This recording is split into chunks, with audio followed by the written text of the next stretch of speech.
Yes, You Can International's Mindset and Transformational Masterclass.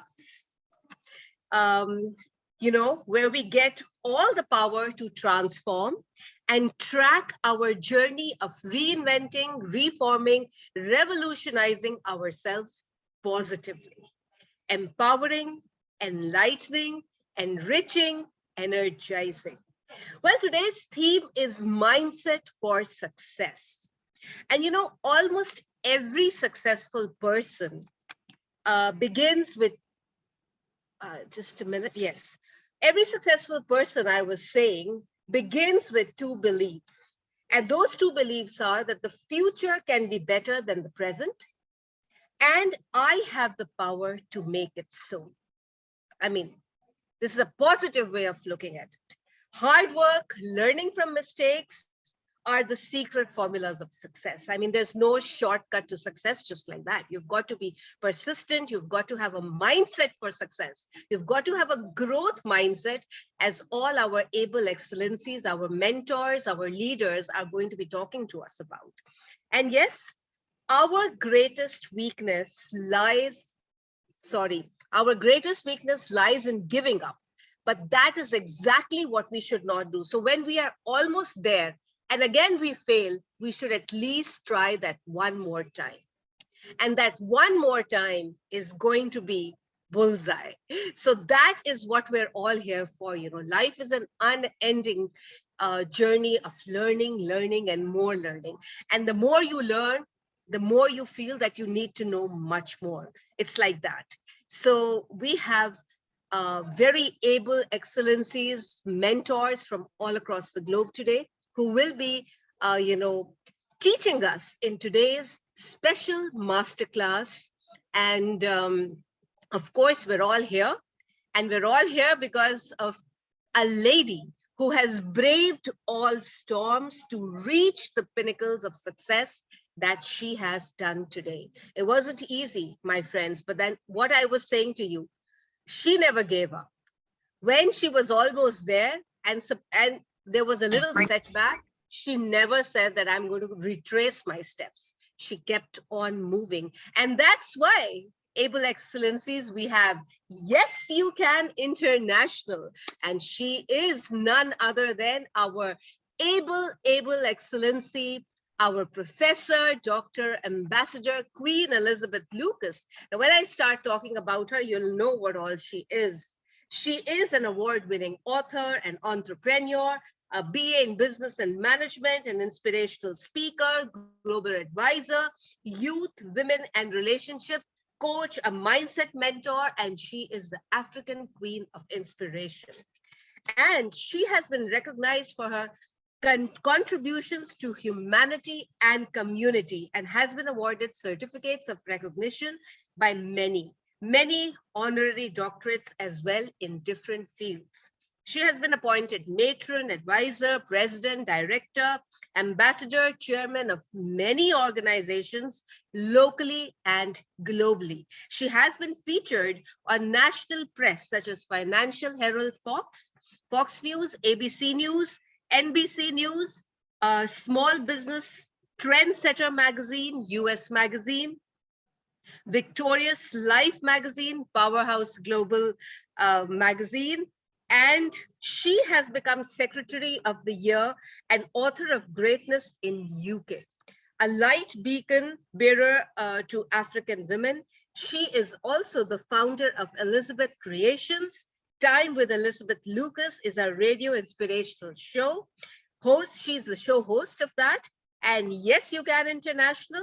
And at the same time, she is a very happily married woman, a mom of two beautiful, adorable kids.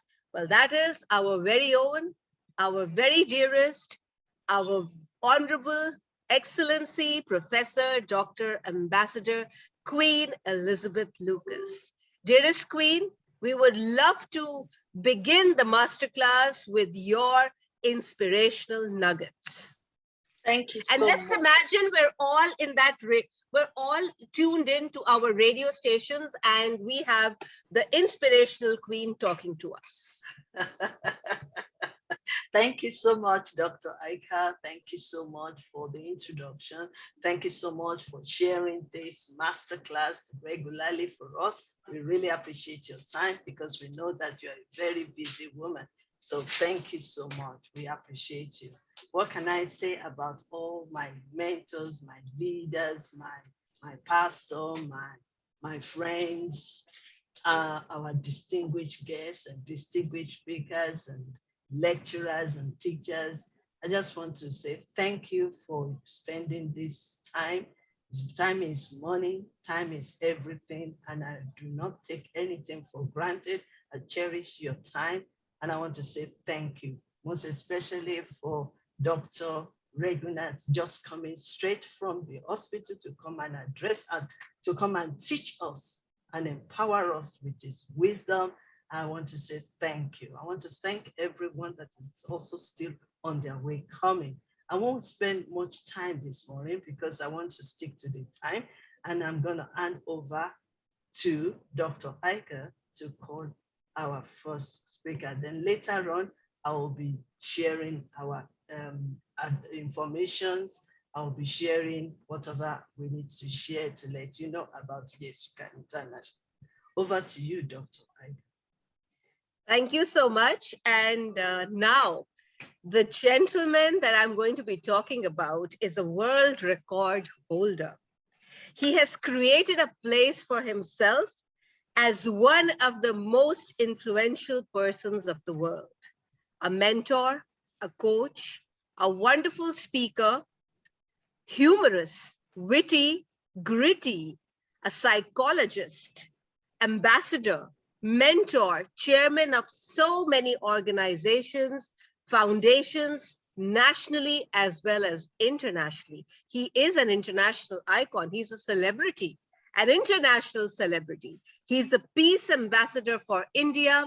He's a global dynamic ambassador, the Peace Rescue Mission. And he is here today to talk to us about mindset in interpersonal relations. And I am talking about our very own Dr. Professor Regunath Parakal. Dr. Parakal, warm welcome. Namaskar. A big namaskar to Dr. Alka ma'am for your kind introduction and beautiful introduction. I'm meeting my sister, Alka's sister, after a long time. And of course, see, Dr. Elizabeth is also there with a good smile. I can see my sister from Hyderabad, Dr. Kavita, and also Pastor Nelson sir. And also, every morning I used to get a message from Dr. T.P. sir. Great afternoon, sir. And Samuel and see Patrick, all other friends, good afternoon from India. See, the thing is, I like to ask a question. See, Kavita sister, always my session is going to be interactive session. So naturally today I got you straight away so that I want to ask you a straight question. Kavita sister, in your mobile, how many numbers you have? Instead of Falka sister, today I am asking the question to Kavita sister. Maybe around 1500 plus. Oh, that's it. 1500 Alka ma'am. So that's why Elizabeth's sister, we can consider Dr. Kavita as one of the successful psychologists from India. That shows her interpersonal relations all over the world. If you take the numbers of Queen Elizabeth's sister also, that will be around 10,000 or 20,000. Alka sister, then you are taking, it will be around 10,000 to 15,000. This is one of the factors which is really giving edge all over the other professionals in having a successful professional life. Am I right, Kavita sister? That is one of the things. See, I used to share with my students, Elizabeth sister, that if you want to have a successful professional life, 3 things I used to highlight. One is your thoughts.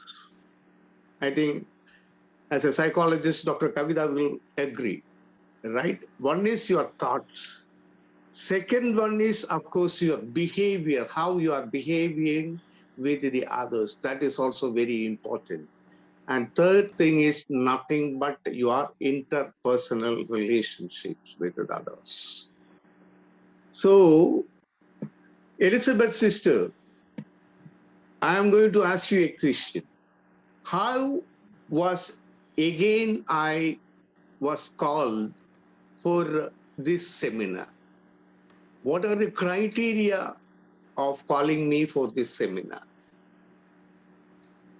The very first, almost a year when I met you on one of our platforms and you shared with us, I learned from what you shared, but what really attracted me is your attitude towards people, how you relate, how you involve them, and how you make us to understand what you're trying to say to us. And I never forget when you keep on saying to us that in everything we do, let's smile. Because smiles is a body language. And no matter how we hear the message, what the attitude behind it will make us to remember about that particular conference. And you are full of wisdom, and I've learned a lot from you. That is why. Great. I see. Elizabeth sister, you never talked about my degrees or the awards or something. You talked about my behavior and my interpersonal relationship with you. Am I right, sister? Yes. More Yes. than anything else. So in a way, Dr. Kabida, see, since I have a very good interpersonal relationship with Dr. Alka, Dr. TPS, and Dr. Elizabeth and Dr. Kabida, whenever I get a chance to promote Dr. Kavita or Elizabeth sister or Alka ma'am or Dr. TPS, I used to do that. Why? Because one interesting aspect, more than Dr. Kavita's qualification, Dr. Elizabeth qualification, Alka ma'am's qualification, it is the personal rapport or rather the interpersonal skill or relationship with the concerned person which I am going to promote. Am I right, Dr. Kavita? I think because of our interpersonal relationship in the platform of ICANN, you recommended me for one particular training of hands. I was there. So in a way, when we are maintaining interpersonal relationship, the concerned person is going to be marketed or he is going to be promoted also, and he is going to have a very successful professional life. It is not only the qualification. See, Dr. Kavita, you will agree that you might have observed so many doctors since your daughter is also a doctor. Their qualifications are very good, right? But they are very Absolutely. tough. They are very tough. They will not be able to smile like Elizabeth's sister, who is smiling, and Alka's sister, who will smile, right? So, Alka sister, unless and until that smile is not there, there is not going to be a communication from heart to heart. Once the communication from the heart to heart is developing, the interpersonal relationship also will be developing. Elizabeth sister, last week I remember one particular call, right? It is a long time since I saw that sister in a platform. But suddenly I got a call morning at 8:30. Oh, my Chetan. She calls me Chetan. Chetan means it is nothing but elder brother. Oh, long time since we talked to each other. It shows the interpersonal relationship. And moreover, once the interpersonal relationship is maintained, when I am in trouble, I can call Kavita's sister, Elizabeth's sister, share my ideas, my thoughts. I can talk to Alka's sister. So she will also direct me in such a way that once I have some problems, definitely Alka ma'am may be able to, or she will be guiding me to solve the problem. It is nothing but the sharing technique. Am I right, Dr. Kavita? In the way, it is also a counseling aspect, for which we used to promote one interesting thing. To become a good counselor, yes, definitely you should have a good communication skills, and you should be able to talk from the heart, so that we are able to catch hold of the heart of the other person, so that the interpersonal relationship is really maintained, right? And it is not so easy to maintain once you are climbing up also. I think Dr. Kavita will agree. After this 15,000, maintaining, I mean, the 16,000 people or 17,000 people, it is not so easy. So it is an art, or rather that now the science. Earlier, the behavior or the communication aspects or maintaining the interpersonal relationships is considered to be an art, whereas now it is considered to be a really a science. It is required for the professional growth also, and to get the solution for the problems also, the interpersonal relationship is really needed, for which, Elizabeth sister, certain qualities are required in a human being. Am I right? To maintain or to develop the interpersonal relationship, certain qualities are also required in the human behavior, or rather the personality, which I want to tell. I think Dr. Kavita will agree, and Dr. Alka ma'am, since she is also dealing with psychological aspects, 10 skills are always important. Am I right? Alka ma'am, 10 skills are always important. Dr. TPS can give more ideas regarding that. It is also called the life skills. Life skills means you can understand, one of the thing is nothing but the communication aspects, problem solving aspect. And in that one particular, the thing is also underlined, it is nothing but the interpersonal relationship skills. But now it is found out, Dr. Kavita, that we people, or rather the elders, are always prepared to maintain the interpersonal relationship, and for which we are getting the benefit, whereas it is found out that the adolescent and the youth are little bit lacking in this aspect. Am I right, Dr. Kavita ji? I think they are under the influence of the net, and rather they are become an individual, right? So that their communication aspect, even the communication aspect, the family is also very less. So our message, especially from the psychological point of view, please see that youngsters, if you want to really develop your career, your professional aspects, etc. See that you are maintaining the interpersonal relationship, and for which what are the qualities which are required. That is also very important. First of all, I think Kavita sister, the best quality, of course, is nothing but the soft skills. When we talk about the soft skills, no, definitely you can also highlight the soft skills, no. We can also want to highlight the concept of the body language. I like one particular thing Dr. Alka ma'am says. Whenever she is there in front of the screen, now you can observe her, I mean, listening aspects as well as the smiling aspects.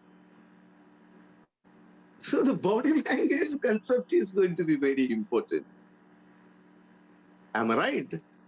So maintaining interpersonal relationship means, because Dr. Kavita, you will agree that our communication means it is two types of communication. Mainly we are underlining. It is one of the things is oral communication, verbal, or you call it non-verbal. But non-verbal communication, or rather the body language, of course, contribute almost 90 to 93%. Am I right? If your body language is very tough, your interpersonal relationships are not going to be improved at all.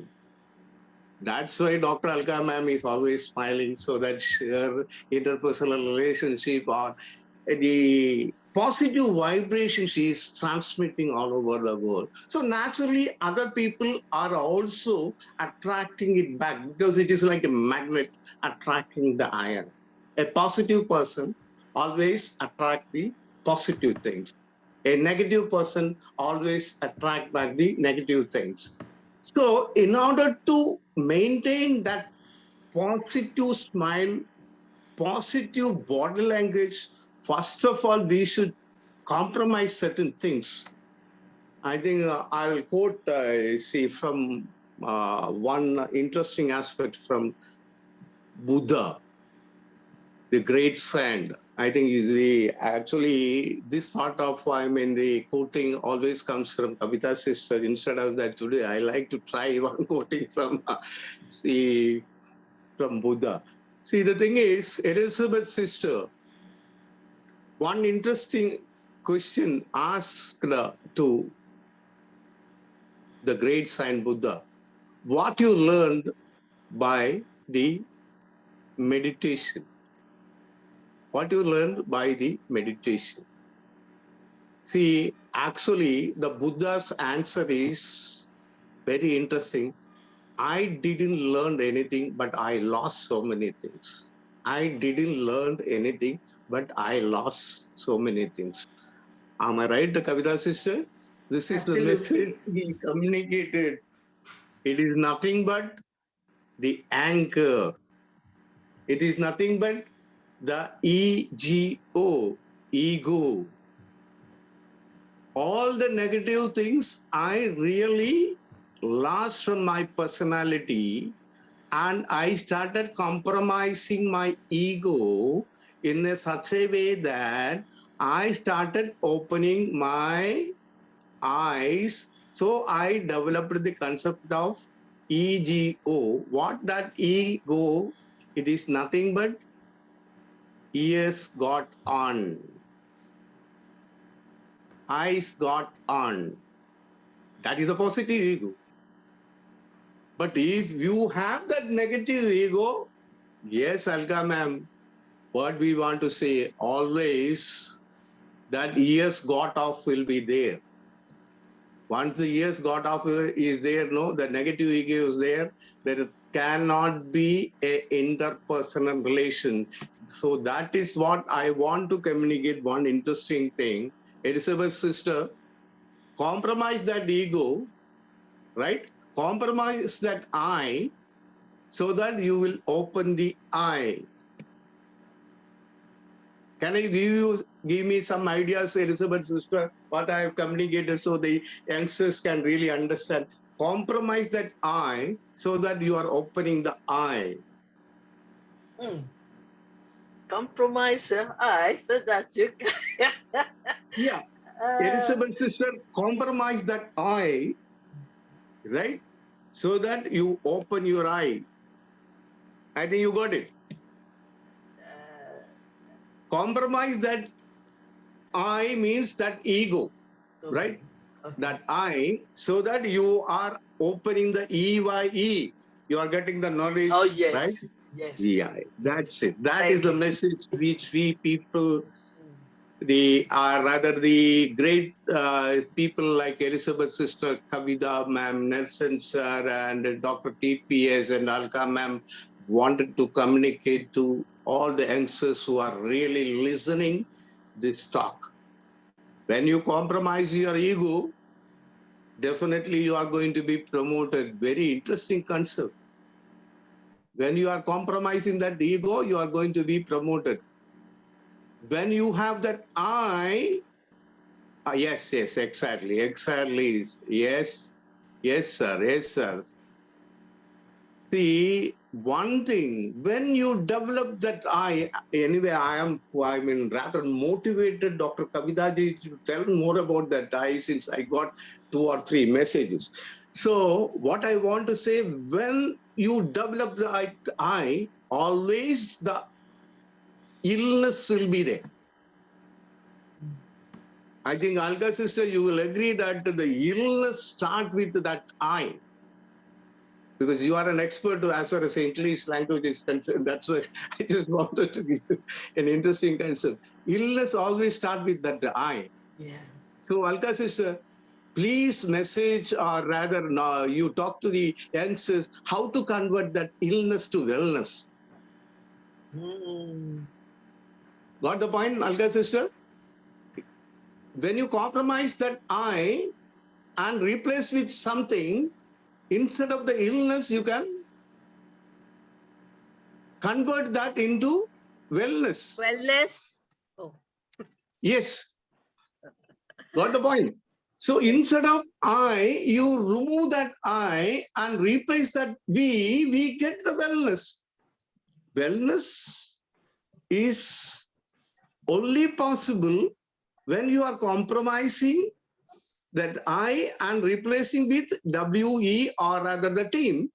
Or rather the team means it is nothing but the interpersonal relationships which we are going to create.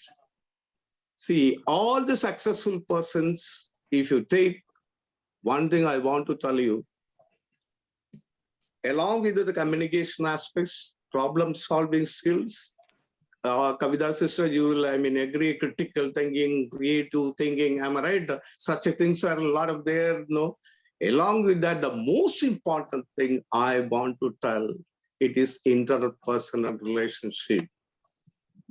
See, Alka sister, I want to tell you, not my degrees or not my communication aspects or not my recognition aspects got me a successful psychological, life. Rather than that, it is my interpersonal relationship, right? Because of that, only the interpersonal relationship, I think other people are rather promoting me. So one thing I want to tell you, approve others and get the approval and get the interpersonal relationship, which is only the thing which is going to help you professionally to come and get you a successful life.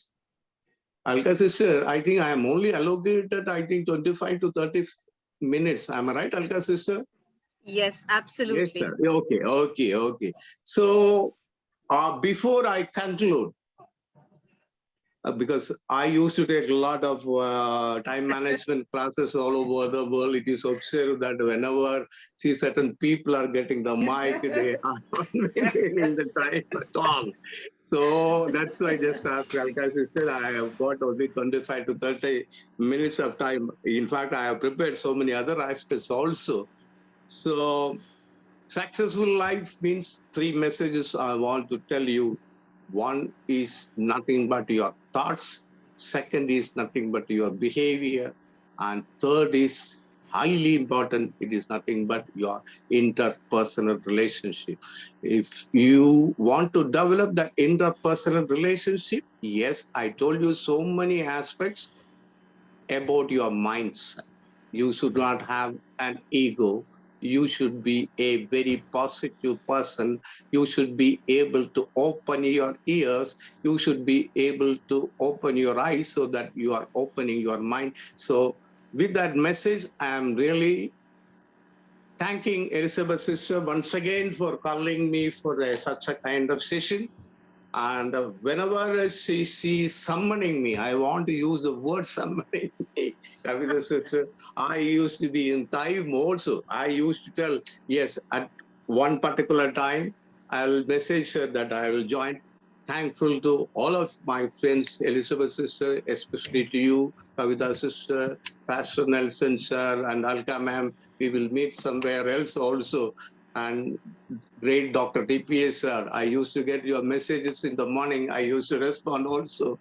And all Patrick, Sam, and all other people all over the world. Thank you. And of course, one of my colleague, our teacher, Saja Saji, is also listening to this. I want to thank for joining. In fact, I want to ask so many questions to her, but she didn't came to the video.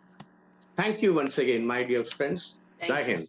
Thank you so much, Professor Regina. Thank you so much for your time, for your teaching today. You start us off very well. and you've taught us about the thoughts, about the behavior, about interpersonal relationship. And I want to say thank you, because these are the key words.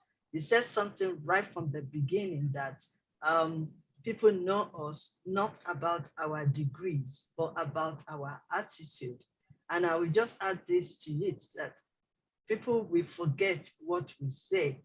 People will forget what we do, but how we make them feel, they will not forget. And that is why till today, I have never forgotten you, right from almost a year now. How you make me feel on the platform, because when I first met you, I was still on my training, or because I mean, like some people have known my stories, that for almost 45 years, I was afraid to speak out, not to talk of coming to the platform and speak. But this COVID made me to start off with boldness.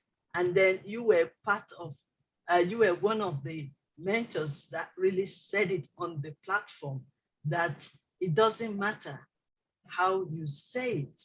What matters is the attitude behind what you are saying. And I really took it off, because since then I've been smiling, and I think my smiling or my laughing has really quenched my fears. Because when I start anywhere with my smile, or my laughing, it's just quench the fears. I just carry on like that. So it's like, this is me now. I'm not perfect, but I have a word for you. And that is how I always start speaking. So thank you so much, sir, for this moment. And we will continue to learn from you regularly. One of my pastors says something which is very good, and I want to relate with it. He said, qualification, your gift, your passion will take you there, but your character will sustain you. And I think that summarizes what I have learned from you today again. So thank you so much, sir. Over to you, Dr. Ike.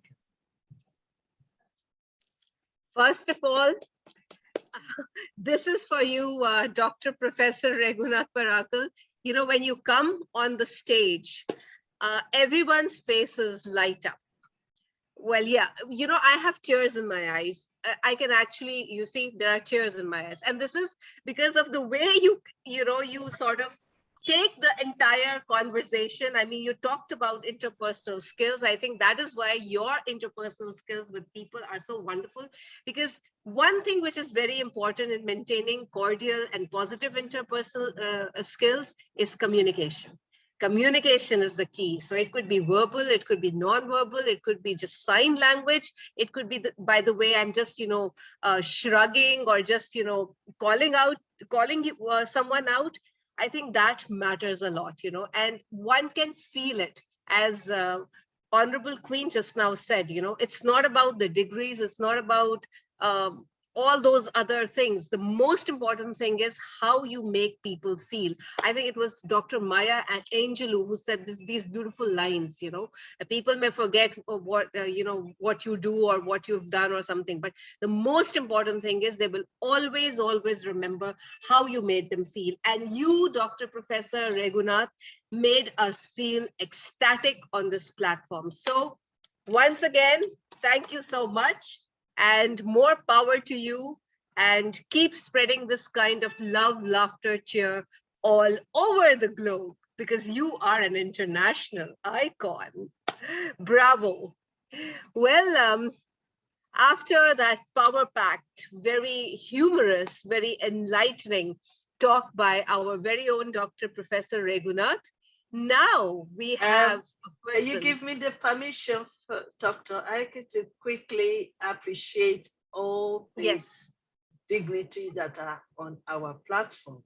Ambassador Professor David Morandia Aye, thank you so much, sir, for joining in. Professor Charles Ebora, thank you, sir, for joining in. Mr. Promise Ibrahim, thank you so much. And every other person I've not mentioned your name, we will keep on appreciating you for joining us in this masterclass, because we are here to learn together, share together, and grow together. Thank you so much. Over to you, Dr. Ike. Thank you so much. And now we move on to another very, very, what do I say?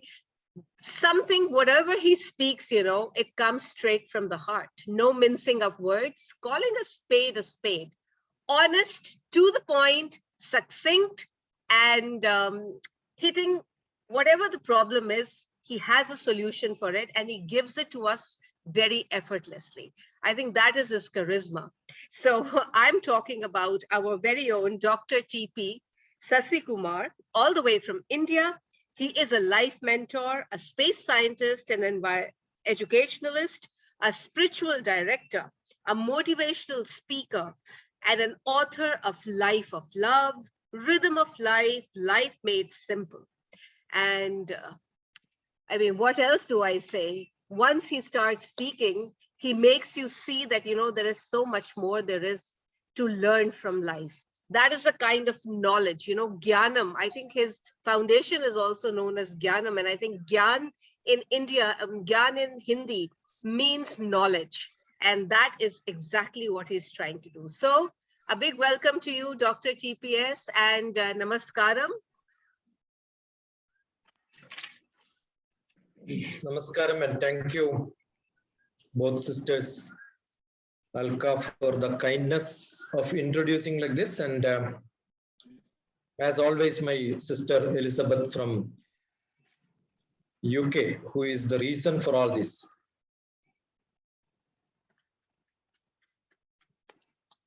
When Queen Elizabeth asked me the title, I said, no problem. Because there was one question, whether will you speak, and the next one was topic. When I said no problem, probably did you get confused saying that a talk is required? I said no problem. I was initially, but I just said, well, you know what you want to say. Again asked me, give me a topic. I said no problem. Because I have seen just now, my sister Alka also said, whenever there is a problem, Dr. TPS gives a solution. But today I'm going to say there is no problem. Actually, there is no problem in the world which is permanent, which is only temporary. Thinking about problem which is going to come, and thinking about a problem even after solving it, is the biggest problem. Everybody is good in talking about, yeah, I was not having this, I was not having that, and today I am thinking of what I will have. So forget what is present. I was so thrilled and waiting for my brother Dr. Raghunath to ask me how many contacts Dr. DPS has. Luckily, he didn't ask me. I'll tell you, on my phone, I've got more than 1 lakh of contacts. And somebody spoke to me yesterday. I'm going to Bombay tomorrow for 3 days. Somebody spoke to me. He wanted my biodata to introduce me. Then I said, we already know each other. He said, no, I'm talking to you first time. I said, no. On 2020, August 6th, you attended my session. So there my details were, so all these reading details are useless because nobody even remember who is this fellow who presented. And I told him 1 or 2 points which I spoke to him, and on clarification, he came back to me. And that date and the video which is there on my YouTube also, I gave him as a message and sent and told him, oh, you are that person. So they don't care the name. What is matter is not who is the master And what is the class he is given? That is what probably the I has to go. I loved it. I have taken a beautiful note on whatever he was mentioning, Professor Raghunath. So that I has to go. Most of the problem in this world is because I is important. If you don't have that ego, there is no problem. What we want in life, it's a big question. Each one of us aspire to get something in this world. But how do you get it? Today, assume, okay, now there is no point in saying I have 1 lakh. And then how do you keep the track of people? I've got indexed most of the names. So it's very easy for me to associate people with the activity, associated with where, when, what, and how I had an interaction with them, what context they spoke. These all becomes a prefix for me on the names. I deal with large data because my general job was in space department, acquiring data. And when we get satellite data, it looks almost everything. So it is not topology, it is the toponyms, names of the place, the names of events, what happened. And today, same date, May 6th, 2021, what I did, 2020, what I did, 2019, 18, 17, go up to 10 years, what I was doing, because that's digitally available data with me. I have a record and then I keep track of it because I have a beautiful indexing system. Suppose you have large data and you don't know how to index them, you don't know how to table them, you don't know how to make them into a graph to analyze. The data looks so huge and confuse you. So decluttering is essential for people who wanted to handle large data. It could be statistics, it could be mathematics, whichever subject you wanted to do. That's all my subject. So any problem to solve, you need to declutter it. Create into smaller pieces. For what purpose? To perform the best. How do you make that? That is the attitude which people should have. And that which you have is called internal. Suppose you want to get it very clear, write performance P is equal to attitude A plus skill S plus environment. You need to have good environment. So that's an external object. You need to have a good skill. That is your supportive parameter. And under I attitude, you can write it is internal. Under the skill, you can write it is supportive. Under the environment, you can write it as external. So your internal E, how react to the external depends on the supportive parameter which you have. And how do you get that supportive parameter? It can be a nature. And that nature can be your body language. The nature can be the way you react to people. But how do you improvise? That's what we are talking about. In the whole discussions which we have today is the mindset transformation. Mindset transformation is not a nature character transformation. It's only a behavior transformation. So how do you change the behavior transformation? That behavior transformation, which is beneficial for you, gets you into a greater and larger growth. But that doesn't, see, I have small corrections on most of the people. I am also a master of MS in psychotherapy and counseling. There is no point in having a good soft skill unless you have content inside that. Unless you have deep-rooted knowledge inside that. So that adds your soft skill along with a hard skill. And how do you get that hard skill? The values which you have, the role which you are playing in the society, and a larger vision about your goal. So how do you make your behavior balance with no problems in the world? A credible value system which you have, the wisdom, along with a specific role. When I come to this platform to talk, I am 100% sure I am talking about a mindset transformation, and I have a message to speak, and that has to have sufficient content which is derived from the thoughts which I have today, and therefore that becomes original. And I am very much credited by the words which I am using, so that I feel proud that I can edit it and put it onto my YouTube and say, oh, this is what I spoke, and it has values inside. I'm sure that is why I see most of the time when I post, immediately my sister Elizabeth picks it up and posts it onto her.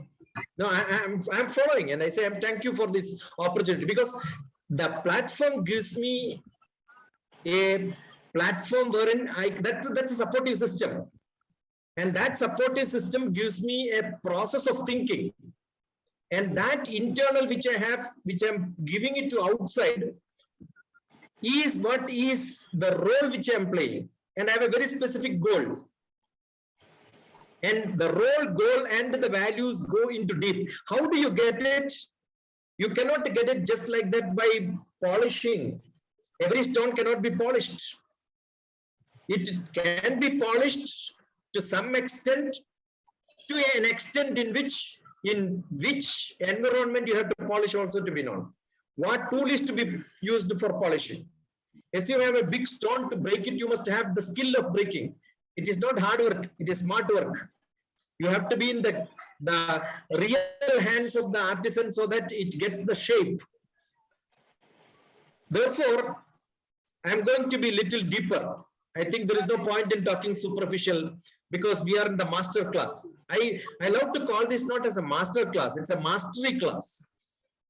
The master speaks, it becomes a master class. The class becomes a master, it becomes a mastery class. Right? So it doesn't matter who speaks. The content has to be so deep so that people understand much higher than what they had while joining. So I'm taking it to the deep rooted philosophy of Bharatiya Indian Shastram. Many people heard the word Veda, which says that the knowledge in India. But there are a lot of Upaveda, subsidiary knowledge systems. And one of them is Ayurveda. It's also part of the Indian traditional Vedic knowledge, which is the supplementary knowledge added to Vedas.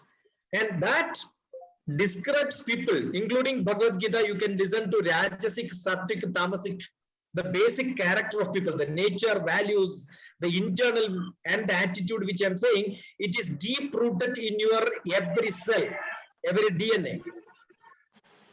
So it is not that you can polish it outside. But then what happens sometimes when you react to somebody, you will show your real face. And they will say, now I will show my real face. That means until that, you are showing a artificial face. That doesn't make you a real transformation. It's only polishing transformation to show. It is only showing, not being. There is a big difference between showing and being. In the first time, how do you behave? That will show your strength. And that time you must say, when there is no problem, you can say no problem. When the real problem comes, what do you react and how do you say? Oh, you say, I'm in a problem. I'm in a problem. That's a beautiful English word. Probably must have used the maximum number of times in the world. I am in a big problem. I keep asking, is there any problem bigger than you? You are bigger or your problem is bigger? And if you think your problem is bigger than you, you can say, I am in a problem, because the problem is bigger, you are inside that. I don't think any problem is bigger than anyone. So that English is wrong. How do you correct that? Don't say I am in a problem. You say problem is in me. Very simple. There is no problem which is bigger than me. Every problem is smaller than me. And therefore, understand problem is in me. It is not an external problem. It's only an internal problem. And how do you get the problem solved? Either you can be sattvic, ignore it, don't worry, let it happen. What is rajasic? React to that, fight it out. What is tamasic? Just sleep, forget about it. Because you did not understand. Somebody scolded me, but I don't understand their language. So what do? I smile at it. I think he is going to make me a better person by saying something, or he's patting me on back. So I just smile because I don't know.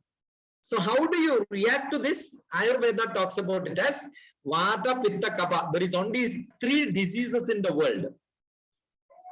Suppose somebody is scolding me. Why is he scolding me? Not because I am bad, because he is bad. Why somebody is using bad words to me? Because he stored a lot of bad words. Somebody is being very rude and using bad words. How does it matter to me? He has bad words. His dictionary is full of bad words. So who is bad? I am bad, who is hearing the scolding, or the person who is using those words. Actually, a public who is looking at that should see that the person who is scolding is bad, not the person who is hearing the bad words. So look from different perspective. So you can be in a problem physically. But again, Indians' traditional knowledge says it is only feeling cold, feeling hot, feeling pain, everything is feeling. Actually, there is no pain. I am feeling the pain. I am feeling hot. Hyderabad is too hot. I am feeling it is hot. That's it. So it's all inside your manas, inside your mind. So how do you clean it out? Very simple. You have to think that there is no problem.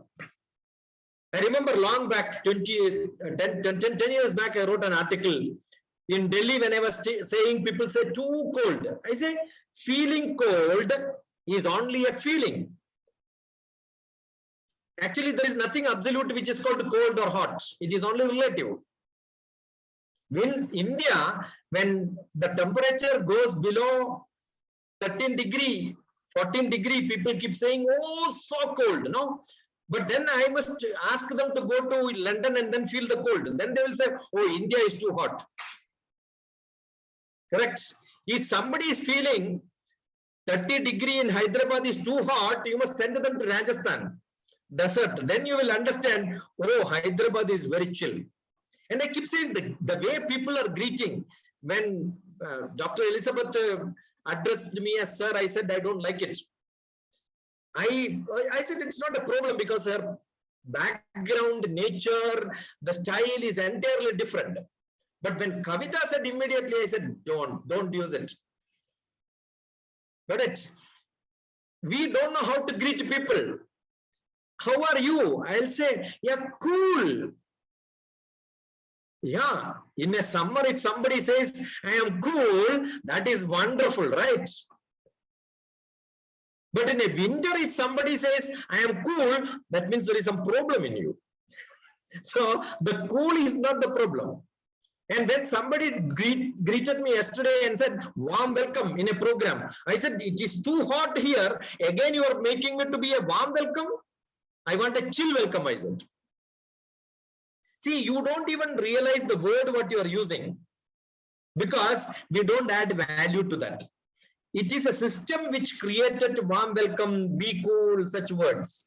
But we use it in a different place and people have no problem. Why you don't have problem? Because you are not thinking about the inner content of the words what they are using.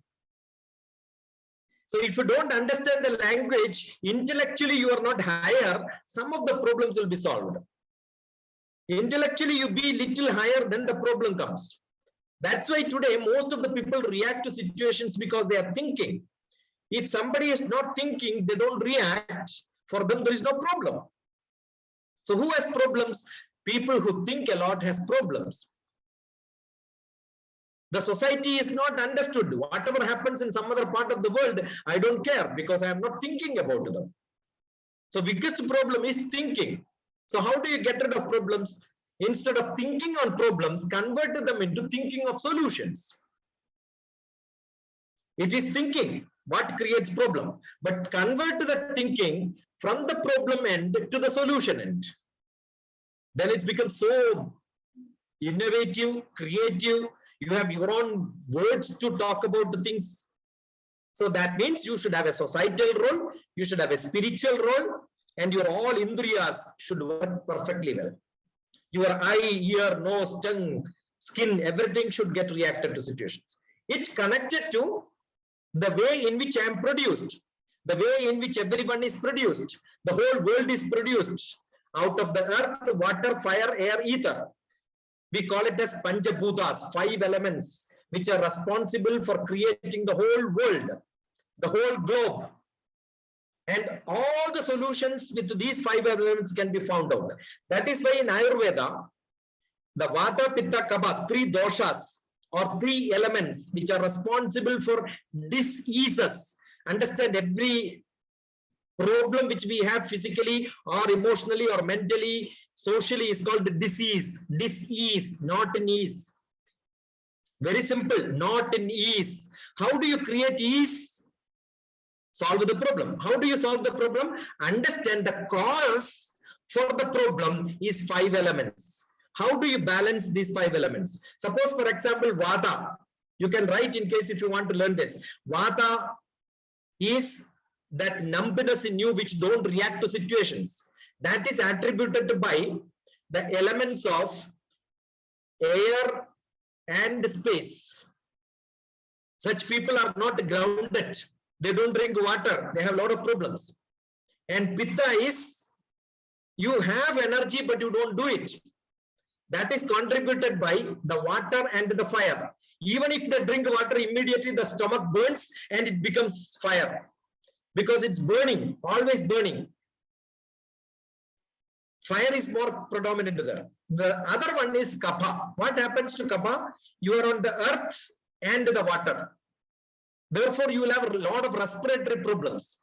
When you have respiratory problem, your breathing will not be good. When your breathing is not good, everything around you becomes a problem.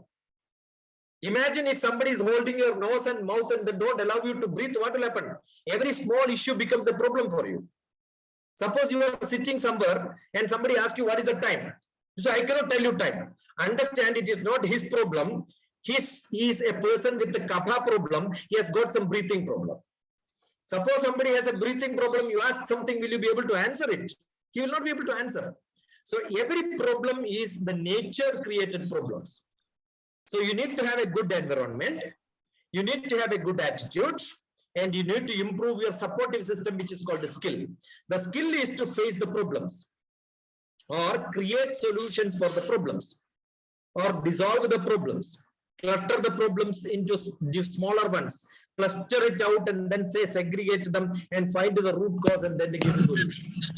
Not make it too complex. I can go on and on. I think it's time for me to stop. If there could be some few questions, I'll be very glad to answer. That's it. Okay, question time. Anybody have a question? Because we would like to understand better and better by asking questions. Because questions will give us clarification. So is there anybody has questions for Dr. TPS? Dr. TPS, can you please explain to us better about this fire and water? You know, I just want to understand it more better. See, Indian tradition, we have a periodic table, but it doesn't have too many elements. We have only 5 elements. First element is earth. And on earth only the water can stay. And on that you have what is fire. and then air. And then what you have is ether, the space. Anything in this world is connected to these 5 of them. Every element which you have, any component which you have, you split it, you will see where is it coming from. Every mineral comes from earth. So then you can subdivide.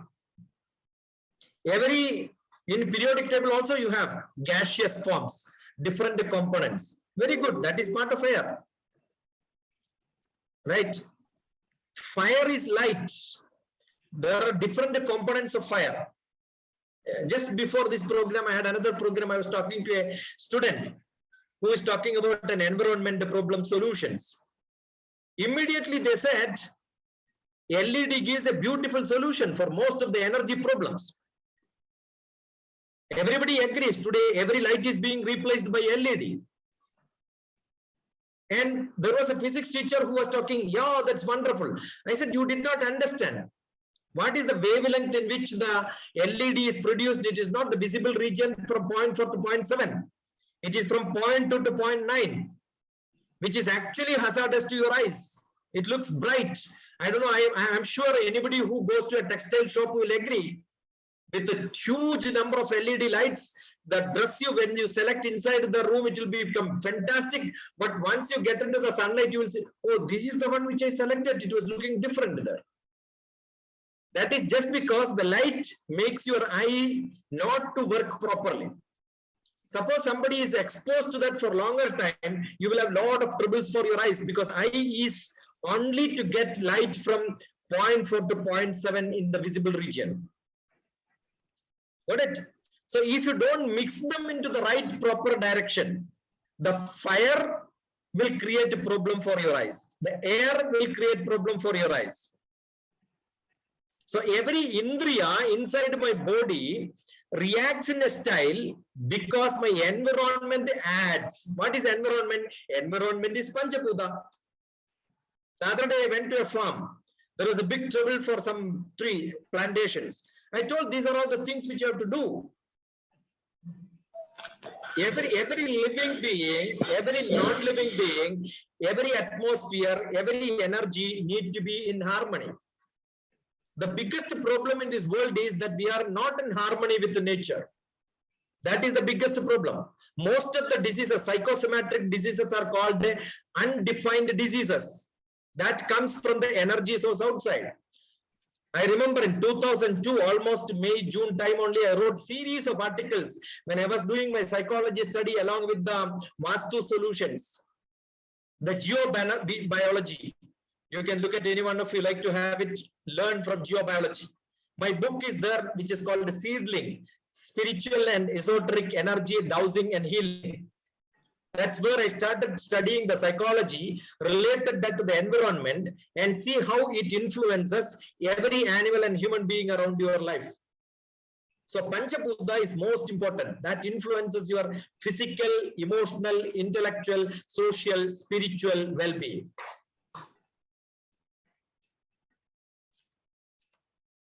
Thank you so much, sir. Thank you so much. Does anybody have any questions? Dr. TPS, the title of your class was "Problem is a Mindset." No problem. No problem. So, if what do we replace problem with? Can you give us a word to replace? I mean, dash is a mindset. Actually, That I mean, I want to say this to myself. I believe a lot in self-talk, for example. So what do I say? I won't say problem is a mindset. I'll say what? I'll say positivity is a mindset. What should I say? I mean, actually, the problem is in most of us wanted to have a synonym, antonym, opposite to that. When I say positive, I'm looking at negative. So for me, there is nothing called negative people in this world.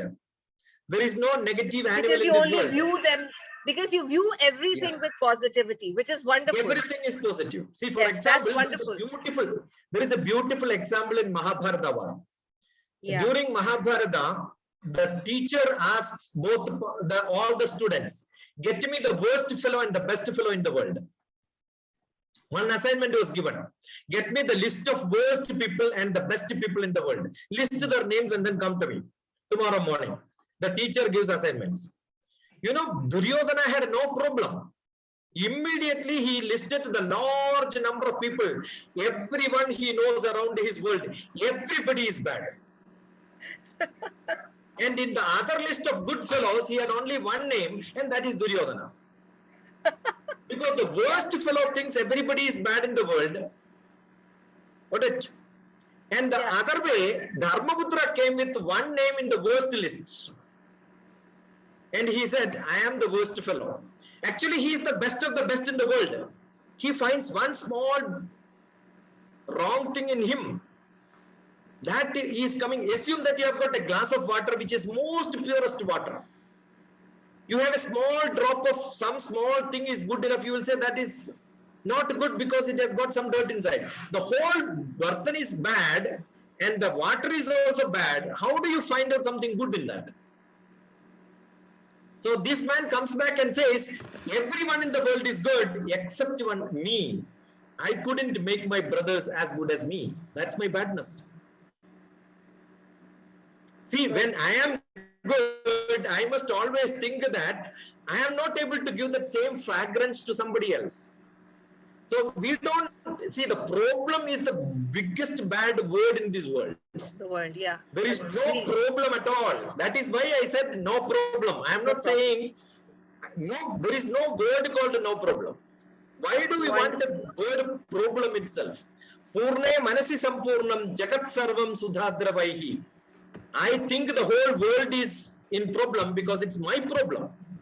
See, there is a great somebody goes to a doctor and says, wherever I am touching, I have got a pain. Here also paining, here also paining, here also paining, here also paining. And you know the doctor what he did? He took his finger and then touched his body, doctor's body. Ah, here also paining. The problem was the finger was paining. Whenever you touch it, pain because your finger is paining. Wonderful. I've got another best example. Some old man in our village, when he was conducting a marriage, he asked his son, go and find out where there is no electricity. We don't have electricity. So generally we used to have lamps, kerosene lamps. So he gives him a kerosene lamp and says, go and see where there is no light, keep the kerosene lamp there. So what he did is he went around everywhere and he found everywhere light is there. Because he is moving with the lamp. He comes back and says, there is no place for darkness. Everywhere light is there. That is because he is carrying light, right? So you have to be such a person. Carry positivity. That's true. Yeah, this is witty. That's why I call you witty. This was witty brilliance. Thank you so much. This is witty brilliance. I have a lot of jokes. I have a lot of jokes. I know. 1 o'clock a Kerala train comes to Secunderabad. Exactly 1 o'clock was the time, arriving time. So most of the time in the early days when I have to go and receive somebody, I stay there. Invariably, the announcement comes, the train is late by half an hour. After some time, again, just before the time of arrival, they will say 1 hour late. I keep scolding the stupid railway minister, prime minister is bad, divisional manager is mad, driver is not good, everything is bad. Why? Because I didn't have my lunch. That is my problem.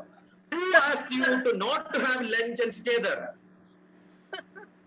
Did somebody ask you? You should have. And there is a beautiful place in the railway station. Lot of restaurants are there. There are beautiful people who can look at them, talk to them, enjoy with them.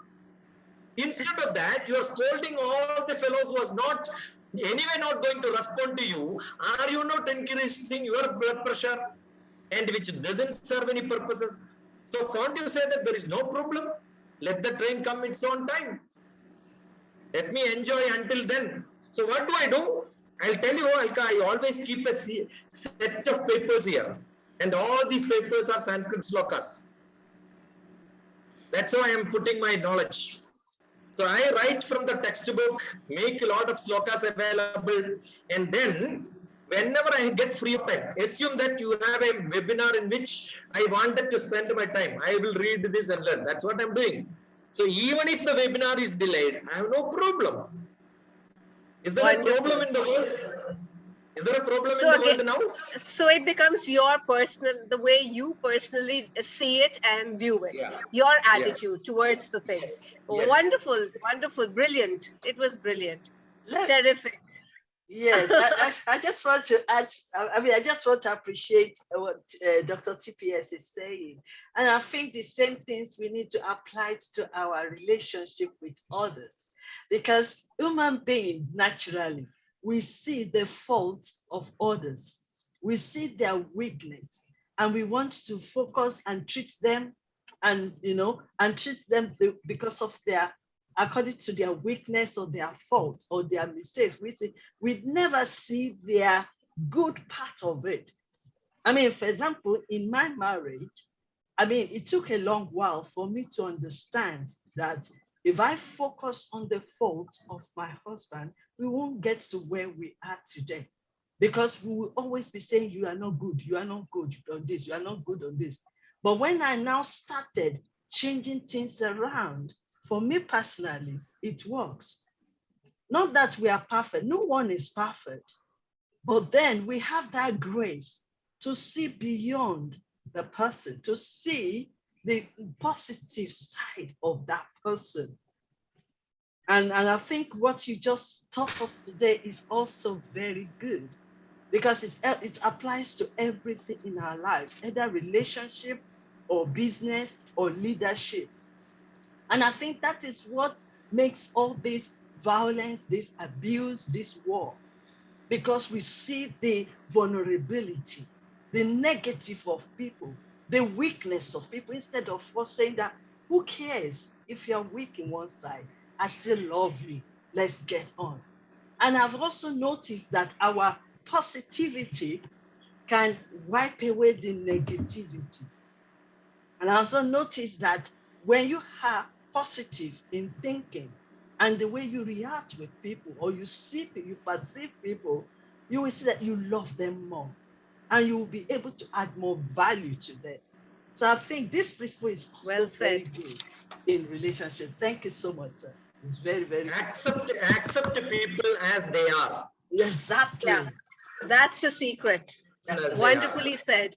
Thank you. And Thank you, sir. that was a good idea, making your small notes, or you could have a small note, a notes diary or something, and keep on jotting whatever you like. And whenever you get time, like you said, I think it's a good idea. Just go through your diary. Sometimes, you get an idea from there that sparks some kind of creativity in you, that just makes you say, hey, I want to do this. It's happened with me many times, and And you just remind me. Alka, I don't write what the speaker is telling, but for every word, every functional message which he has, I have my reflections, and that's what I write. I understand. I've got Yeah. you, because I do the same. Wonderful. Lovely. Dearest Queen, do we move forward? I mean, that was very powerful from our Yes, very own it's just Dr. like this TPS. book that I have written, I think last year or so, which is, the title is The Love We Lost. And in that book, I was just trying to encourage how we can examine ourselves, examine the situation, and also examine the other part of it. So where you can see the differences and the similarities, where you can see the strength and the weakness. So, I've just practically written it in this. I mean, like, for example, I have something like macro journal, where people can actually, because we are talking about the love that is lost. How can we regain it back? How can we build the relationship? How can we see or perceive others in different ways? And how can we also, in our own, see ourselves in people? Because, for example, you'll be surprised that our children are the duplicate of us. So some of them, who you are, they will duplicate it. So when you see somebody that is not good, probably that is you. So maybe when you are correcting somebody, probably you are correcting yourself. So it's really good. Thank you, sir. Thank you so much. Over to you, Wonderful. Dr. Aika. Thank you so much. Thank you. I mean, So much of practical learning, and that too in a very fun, interactive way. This is brilliance. I love this. I'm sure all of us are enjoying ourselves. Let me So first, let's before we move on, let me appreciate Dr. TPS. Thank you yeah, so much. sure. Thank you for everything you are doing, even before this time. And even this teaching is so valuable. And I'm glad that you were able to come and enlighten us and mentor us, because I don't want to use teach. Teach is so common. But when you mentor people, you are doing it from your own experience, from your own knowledge, from your own wisdom. So I want to say thank you, sir. I really appreciate. Oh, sorry. Thank you, Dr. TPS. Maybe I should. Ah, wonderful. So let's move on. May we move on now? All right. Yes.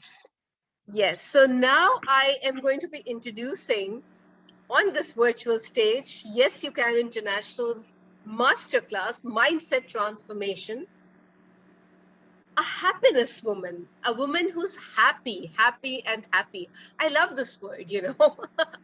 And she will be talking to us about staying positive during difficult times.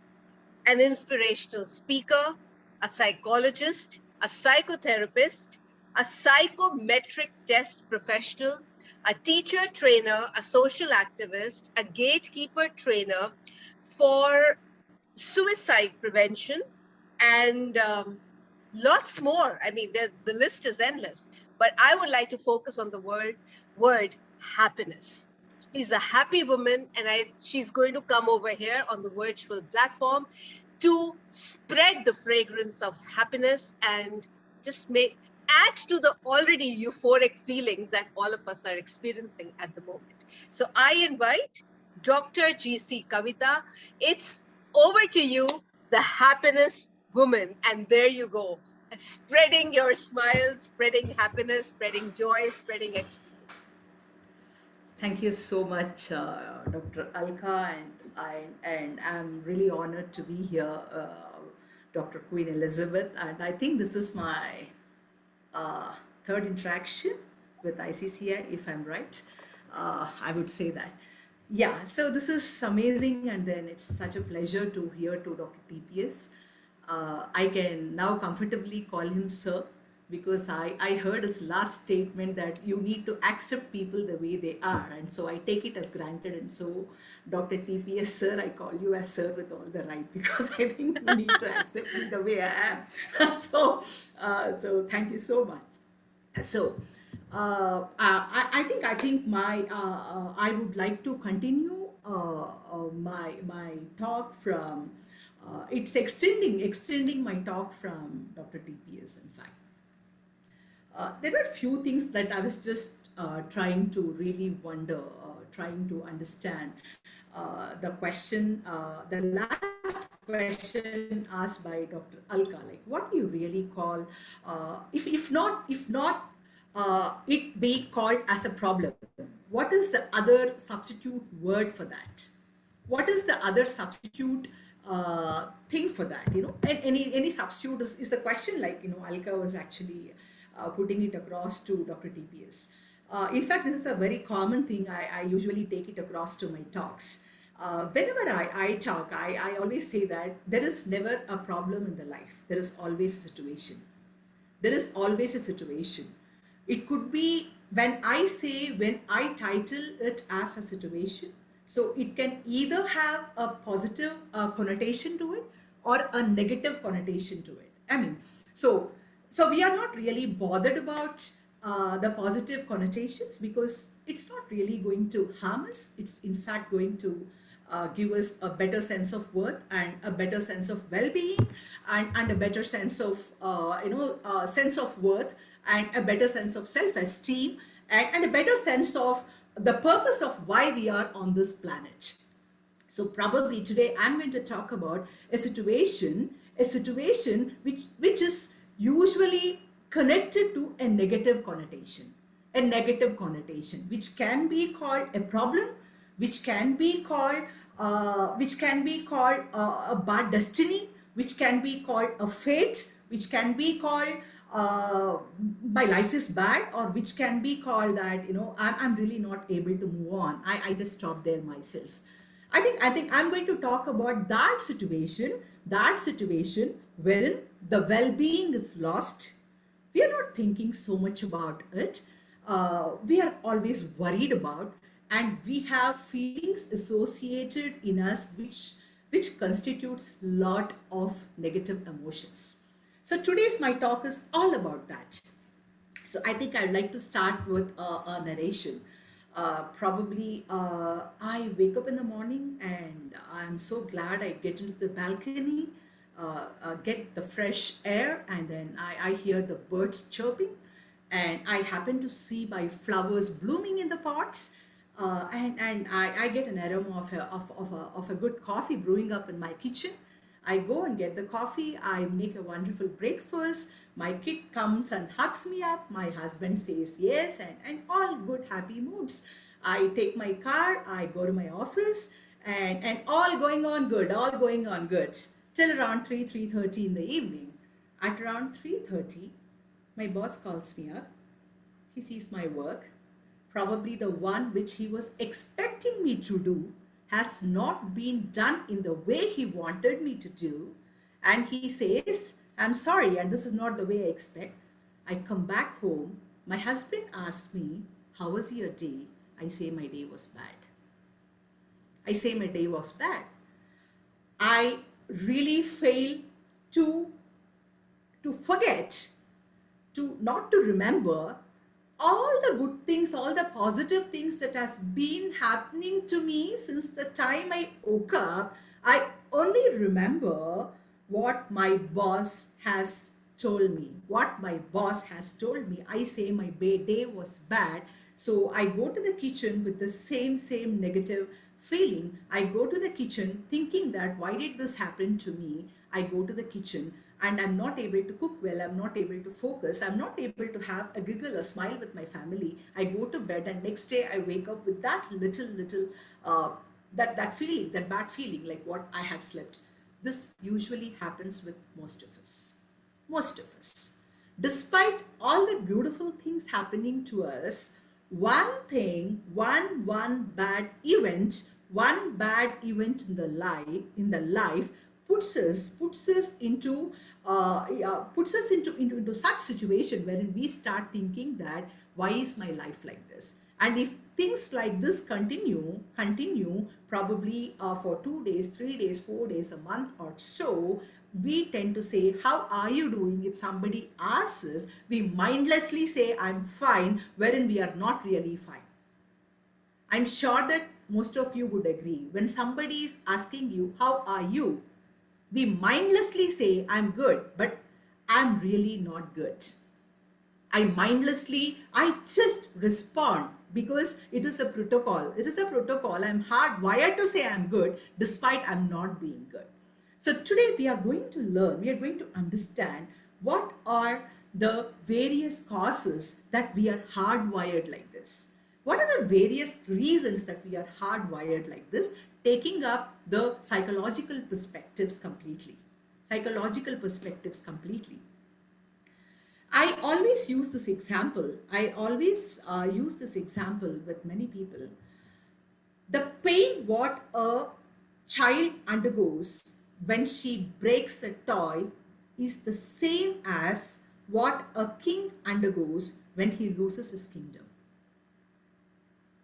Why we are hardwired? If we have to really think about this, we have to understand this hardwiring just like that didn't happen. The hardwiring has been put in us right from the childhood.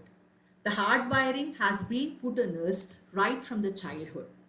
When a child loses the toy, we say that that's okay. That's no big deal. It's fine to lose a toy. What we don't understand, the pain is the same, the gravity of the pain is the same, when a child loses the toy to what when a king loses his kingdom.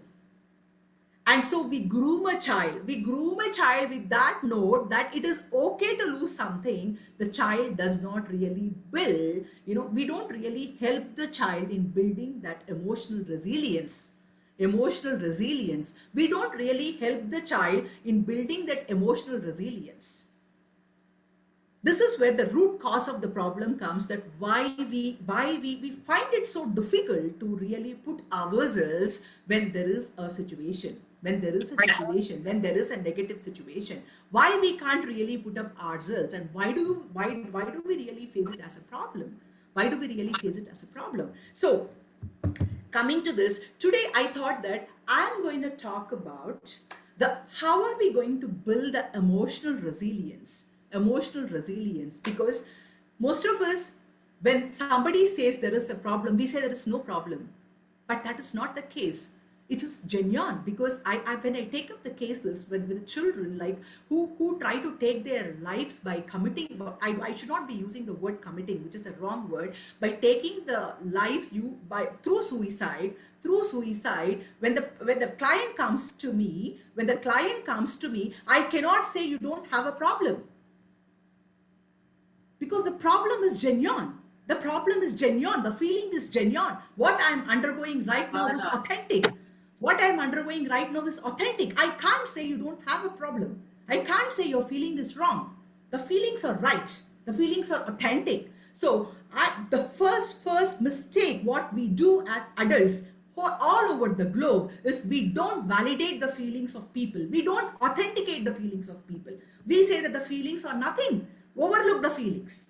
Don't worry so much about it. We are not supposed to overlook the feelings, because the feelings are valid. Let us try to first authenticate, approve, and appreciate, accept that the feeling what we have right now is real. Feeling what we have right now is genuine. The feeling what we are undergoing is so real. I can't get away from it. The moment we start accepting the feeling is real, then the next step comes in, like how do we really solve this situation.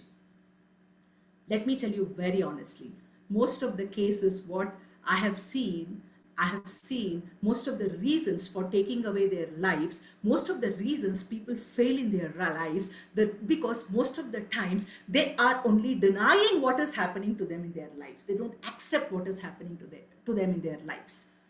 When the whole life starts with a denial, we hardwire the children to be in a denial mode. We are in a denial mode. We make the people to be in a denial mode. So where are we finding ways to find solutions to it?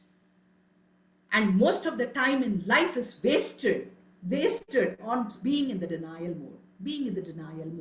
As I mentioned in the beginning, the pain what a child undergoes when the child breaks the toy is the same as the pain what a king undergoes when the king loses his kingdom. They are no different. Because I'm grown up now doesn't mean that the pain undergone by the child is small and the pain undergone by the king is big, because the infrastructure is big, the size is big, the element is big, the age is big. We don't look into people, we don't look into situations based on their size, the dimensions, the experience, the age. What we really look into is how serious the feeling is. Let us not try to forget to understand age appropriateness and the particular experience and wisdom what a person has experienced in life, and the problem faced by the person in life is more important than really looking into or making a judgment. There's nothing like that. The most important thing I always keep telling, first validate your feelings. When you start validating your feelings, rather than saying there is no feeling, you can never ever grow in life.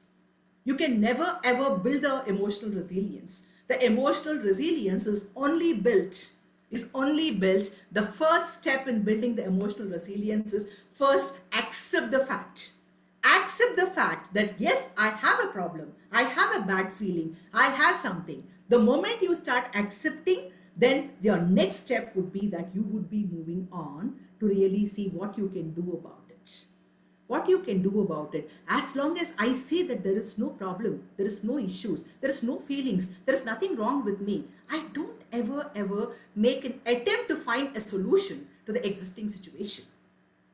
to the existing situation. So probably I would like to give out a few tips on how do you really make a positive mindset which can really help you in building that emotional resilience, because usually, if you notice, most of us, the percentage of problems like what we face, if we really have to use the word problem, if we have to really use the word problem, or you can call it a situation which is not so very comfortable to you, you can also use that substitute word.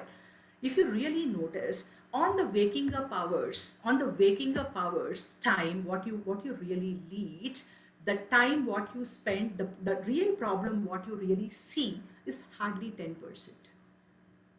10%, 90%, you're all of us are on the positive side because we are so adapted. We are so we underlook the positive things, and we overlook the negative things.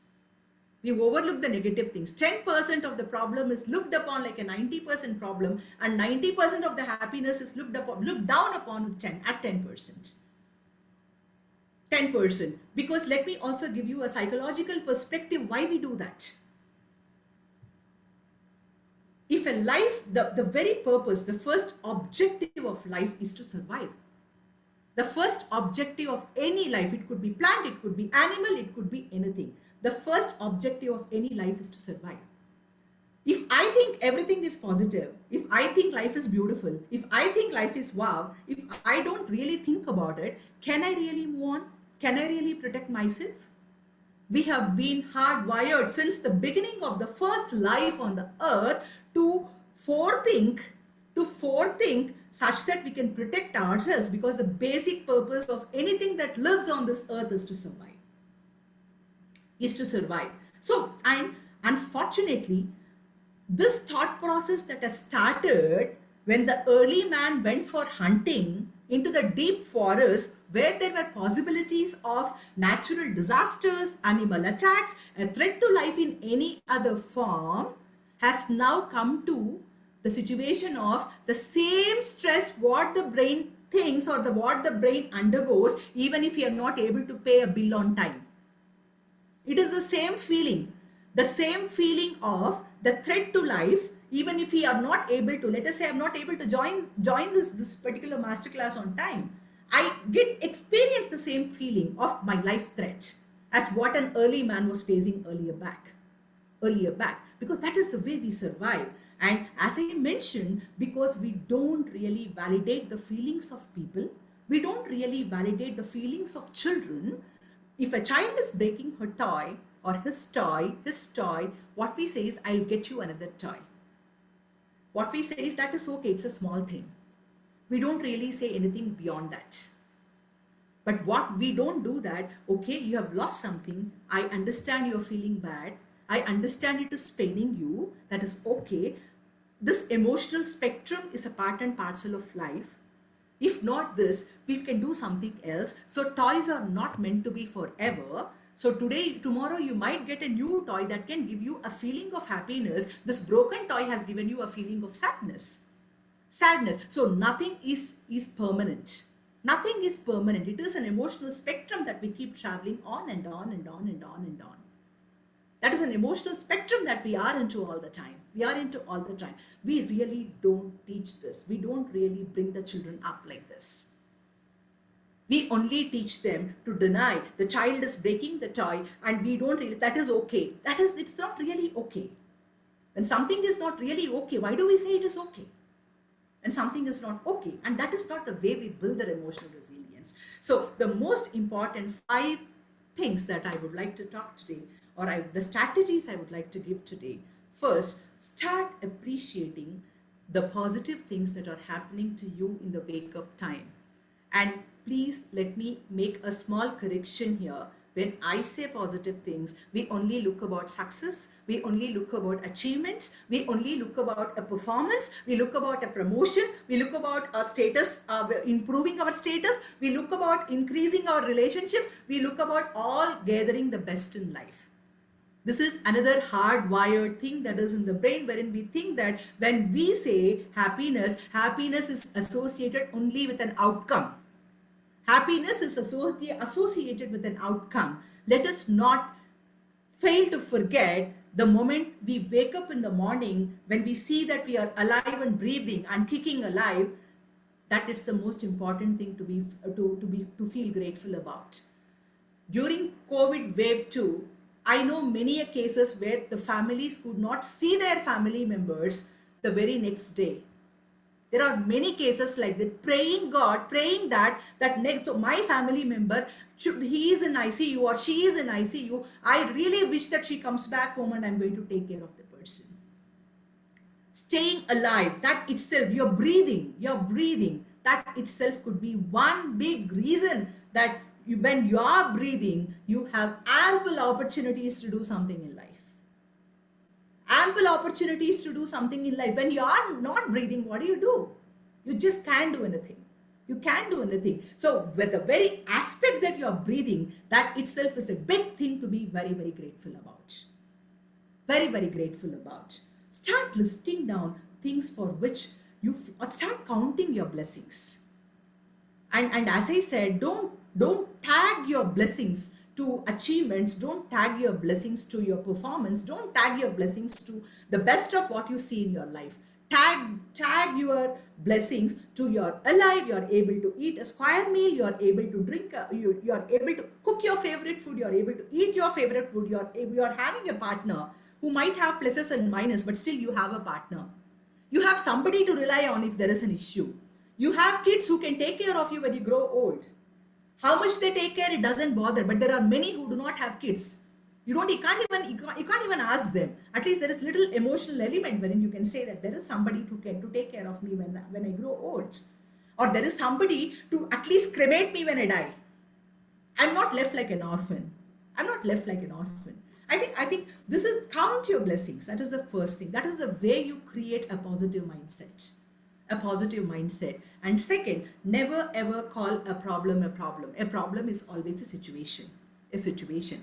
Third most important thing, validate the feelings. The feelings are real.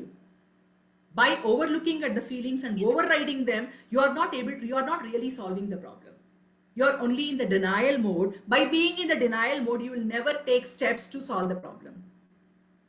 And fourth thing, please note, if whatever has happened to you in your life at this point, is it within the locus of your control or not? Death is not in the locus of your control. I can cite a very small example. I was a senior journalist during the COVID time, third wave time. He wanted to get an admission of one of his known friends into a hospital. And he tried his best to influence to do all the things, but finally he couldn't get, and his friend lost the mother or somebody. He was into depression. So he came to me. He said, Kavita ma'am, can you please help me? I feel so bad. I feel so guilty. I feel so bad. And what do I do now? I feel so restless. I'm not able to face my friend. I'm not able to face my friend. What do I do now? What do I do now? Only told him one thing. Did you make all the attempts to influence? He said, yes. Okay. Did you make all the attempts to talk to the doctors? He said, yes. Is the hospital yours? He said, no. Okay. Can you add up more beds to the existing hospital? He said, no. Okay. So, what are all is within your locus of control? Could you do it or not? He said, yes, I could do it. Then, despite doing everything which is in the locus of control, you still could not get him a bed. It's not your problem. In life, we need to understand whenever we are in a situation, what are the things that are in the locus of control and what are the things that are not in the locus of control. Most of the times, we feel guilty, we feel bad, we feel helpless, we feel hopeless, just because we are not doing something or we are attempting to do something which is not in the locus of our control. So we need to be very, very clear. We need to be very, very clear what is in the locus of control and what is not in the locus of control. If something is in the locus of control, just ensure that you're doing your best to see that you're doing everything. Something is not in the locus of control, don't worry about it. This will not create a problem to you. This will not create a problem to you. That is another way of looking at it. And last but not the least, the most important thing, let us try to remove the myths that has been hardwired. The end of a good thing is the start of a bad thing. The start of a bad thing is a continuity of the bad thing. The relationship with the best person is going to be best forever. And whatever money we are earning, the money only can give you happiness. Trust me, it doesn't give you happiness. It gives you happiness to a certain extent, but not much. Not much. And fifth most important thing, and the closed door is a closed door forever. You lost an opportunity, you think that you lost the opportunity forever, but don't forget that the lost opportunity is probably opening to a new door with a new opportunity for you, with a new skill sets. Probably you're growing. That's the way you're growing. That's the way you're growing. I think if all these five things could be kept in mind, if all these five things could be looked about, the life can be really made beautiful, just because you're hardwiring your mind practically, realistically, and you're hardwiring your mind to really be and be in the emotional spectrum, that life is not permanent with everything. Life has ups and downs. When there is a down, you accept the down, you validate the down, and you also know this is not permanent. This is not permanent. So we will all learn to be the emotional spectrum of ups and downs. We agree, we accept, we move on, and that is the way we really grow to be a better person. I think with this, I thank you so much for the wonderful opportunity, and I really love being in the class today. Thank you so much.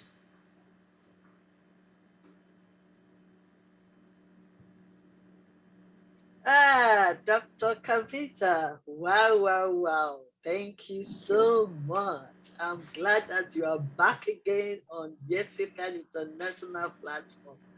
You see what I'm talking about? We are here to be enlightened more. Sometimes we know and we think we know, and sometimes maybe what we know, we don't know we know. So when our mentors come together, they enlighten us. They show, they throw light into what we've known so that we can better understand it and we can move forward and progress in our lives. I mean, I don't know if other people have noticed from the first speaker to this time, it was just flowing. You know, it's the same mindset for transformation, but different topics. But then when you listen and flow with them, you will see that they are all, it's like somebody pause, and then the next speaker continue from there, and then the next speaker continue from there.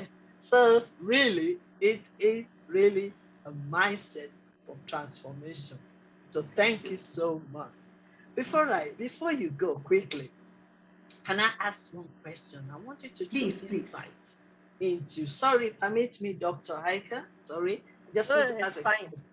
Can you briefly explain to us the differences between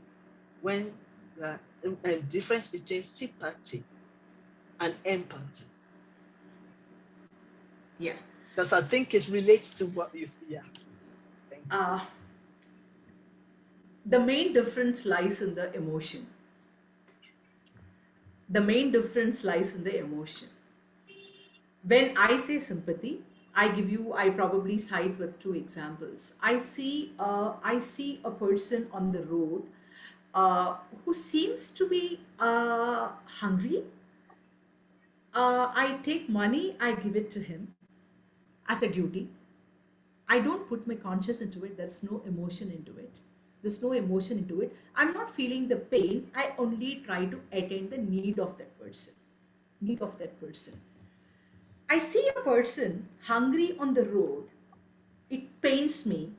I feel his pain. I know how difficult it is to undergo that situation. I know how hard it is not to live without food, and I give him money. The difference lies in the feelings. The difference lies in the feelings. People say that to be a great leader, you shouldn't sympathize, you should empathize. You should empathize. Probably my action is the same. Eventually, I give him money. But what is my feeling in giving him money? Because being a spiritual person, I can add up something here. I can add up something here. Irrespective of the religion, every religion states that as a human being, being a social animal, we just don't live for ourselves. We live for others. We live for others. When we have to live for others, we live better for others when we understand the pain of others, when we understand the emotions of others. So it is always, because outcome may be anything, but when you feel and give it to the person, the kind of energy you transfer, to the person, it will add up the vibes. I can give you a small example. There are few people who come in and you start feeling so good about it. They might speak few words, but the words are the same. You would have heard the same thing again and again, probably for many a times, but still when the person stands, the kind of aura is so conspicuous that you start feeling so good. You feel, I love the company of this person. There are some people you can't even stand for a minute, though they speak the same words.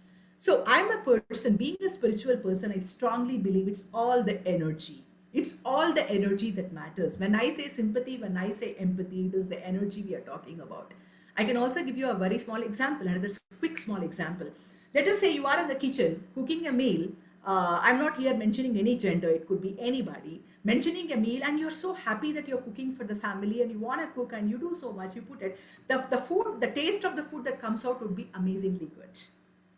Let us say that you're upset, you're not so happy about it, and you want to cook because as a duty, let me do it because it's night time, so I have to do, and I have to cook for the family, and do it with a lot of hatred, with a lot of disrespect, with a lot of disinterest. The kind of food, the quality of outcome of that food would be different.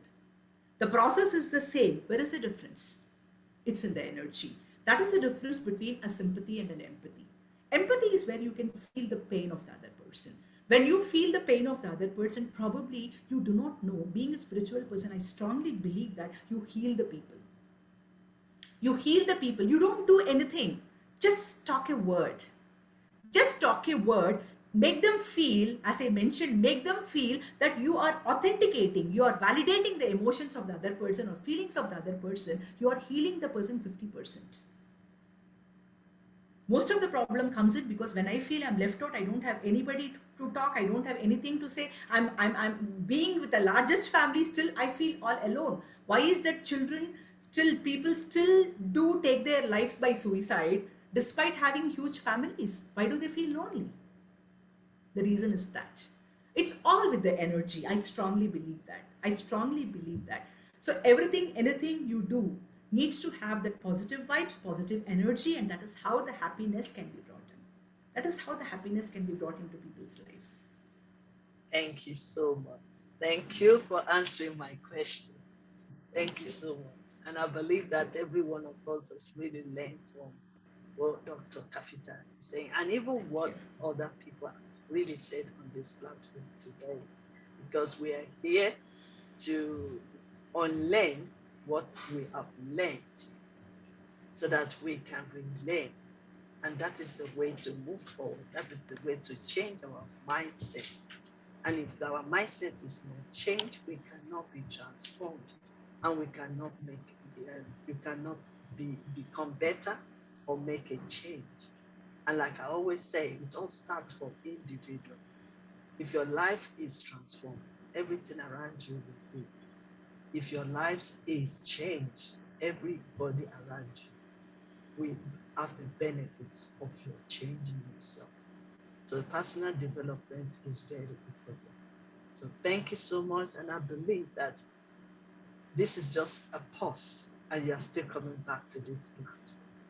So thank you for joining us. Thank you for Thank you. enlightening us. And we really appreciate that. Thank you so So much. thank you so much, Dr. Kavita. Thank you so much. Over to you, Dr.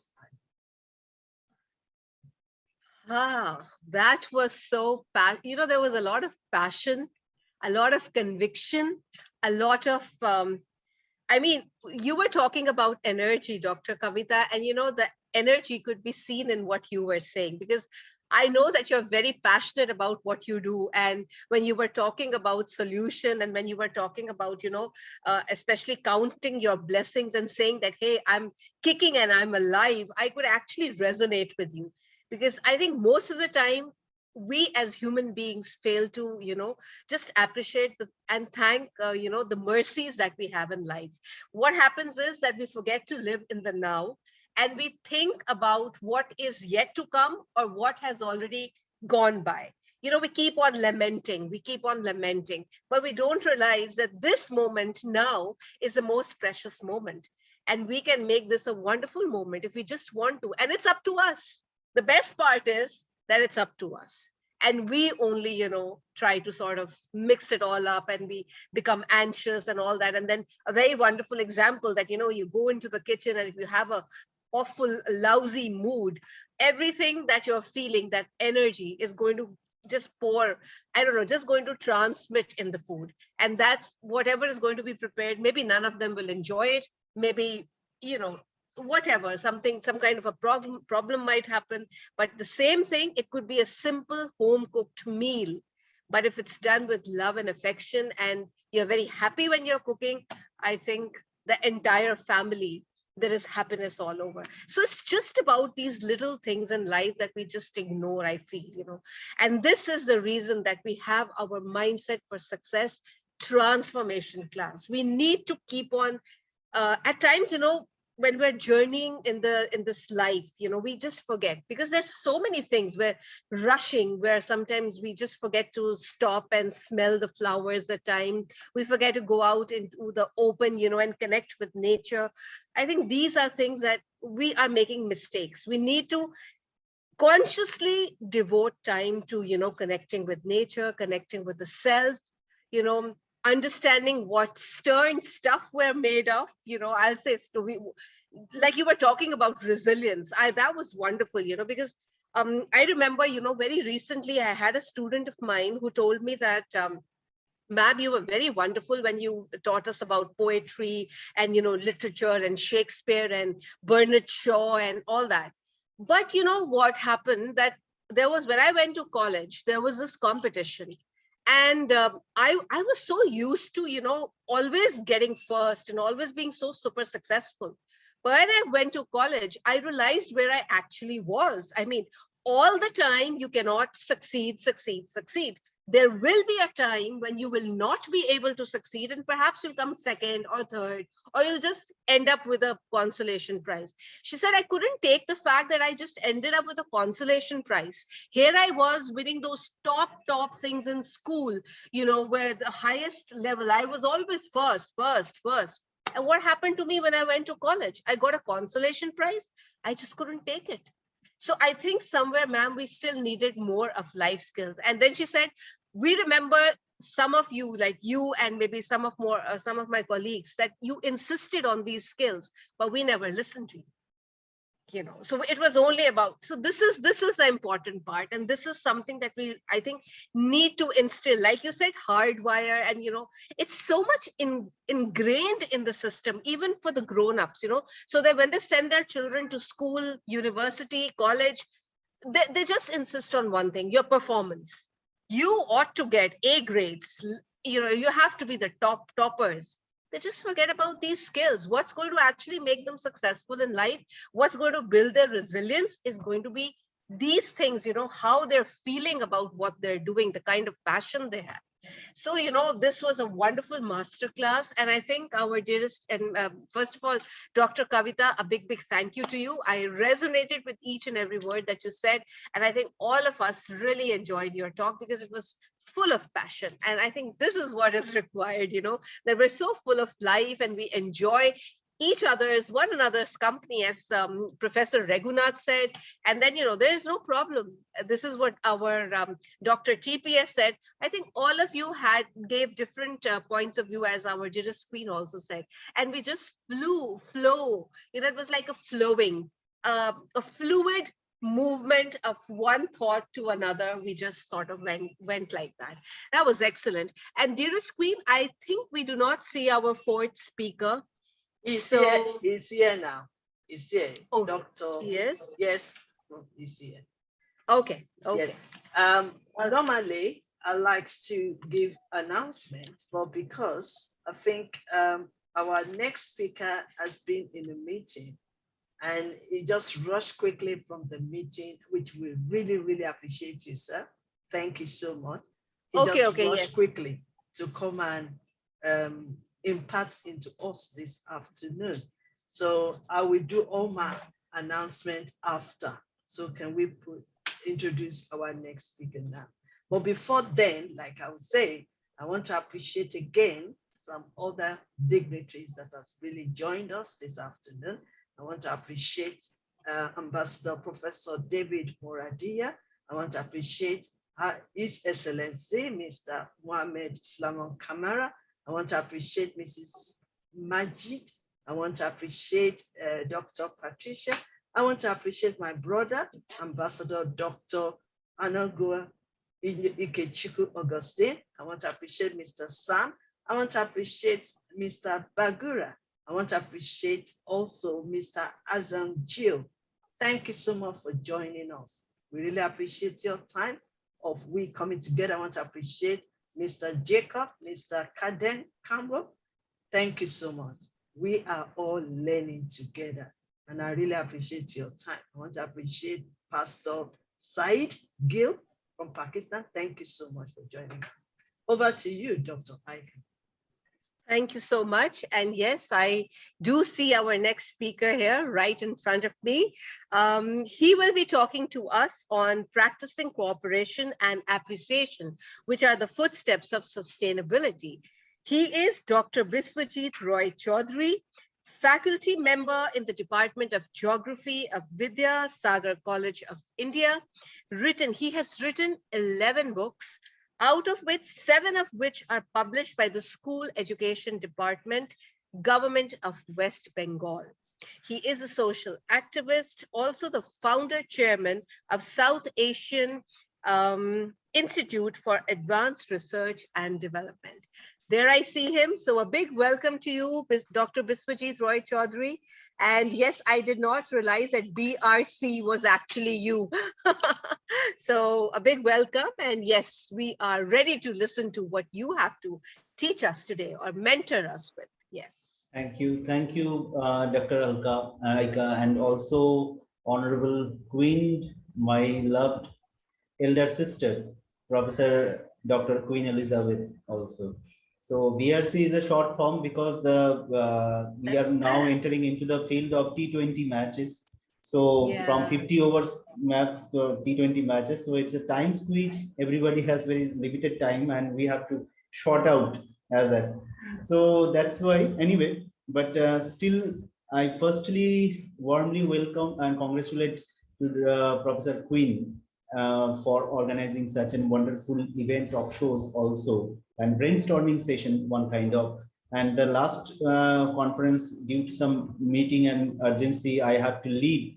But today, fortunately, I got the chance to say some few words. And also, I must welcome all my friends from the different countries I saw there, including India also, and especially Dr. Aika Mahajan for wonderfully coordinate this event. So the topic which we basically I'm working basically as a social scientist, I'm working on the sustainability concept, and I would like to think the different angles of sustainability. One is that is the humankind, obviously, and in that respect, I have cooperation and appreciation. These are the two terms which I have kept for this today's session. So as of my personal experience as a teacher, I feel that there is lots of students I have connected with the several peoples, not only from India, but also several countries. And as I realized some practical issues relating to the different working conditions, what are the mental disabilities happen between and ego clashes that happen between the family members, even the workspace, and also mostly what I feel by myself that it's mostly due to the reason of active cooperation as well as the appreciation. So sometimes if I give an example, suppose if I am a boss of an institution, as you know that I am the founder chairman of to institutions, and there are several faculties, there are several research officers are there and working with they are my colleagues, they are my teams, and I say themselves as that they are my family members. So suppose if you work in an institution or any industry, and where the boss or the authority of that institution is treated you one kind of just a slave, quote unquote the slave term, and also as an just an employee, that I am sharing, I am giving money to you and you have to give your labor. Definitely the employees, your colleagues will definitely work together, definitely they work. But in very few cases I have found that several institutions, the employees are happy. And if you focus on the job satisfaction ratio of the world in recent years, the most of the cases the peoples are not satisfied at their present job.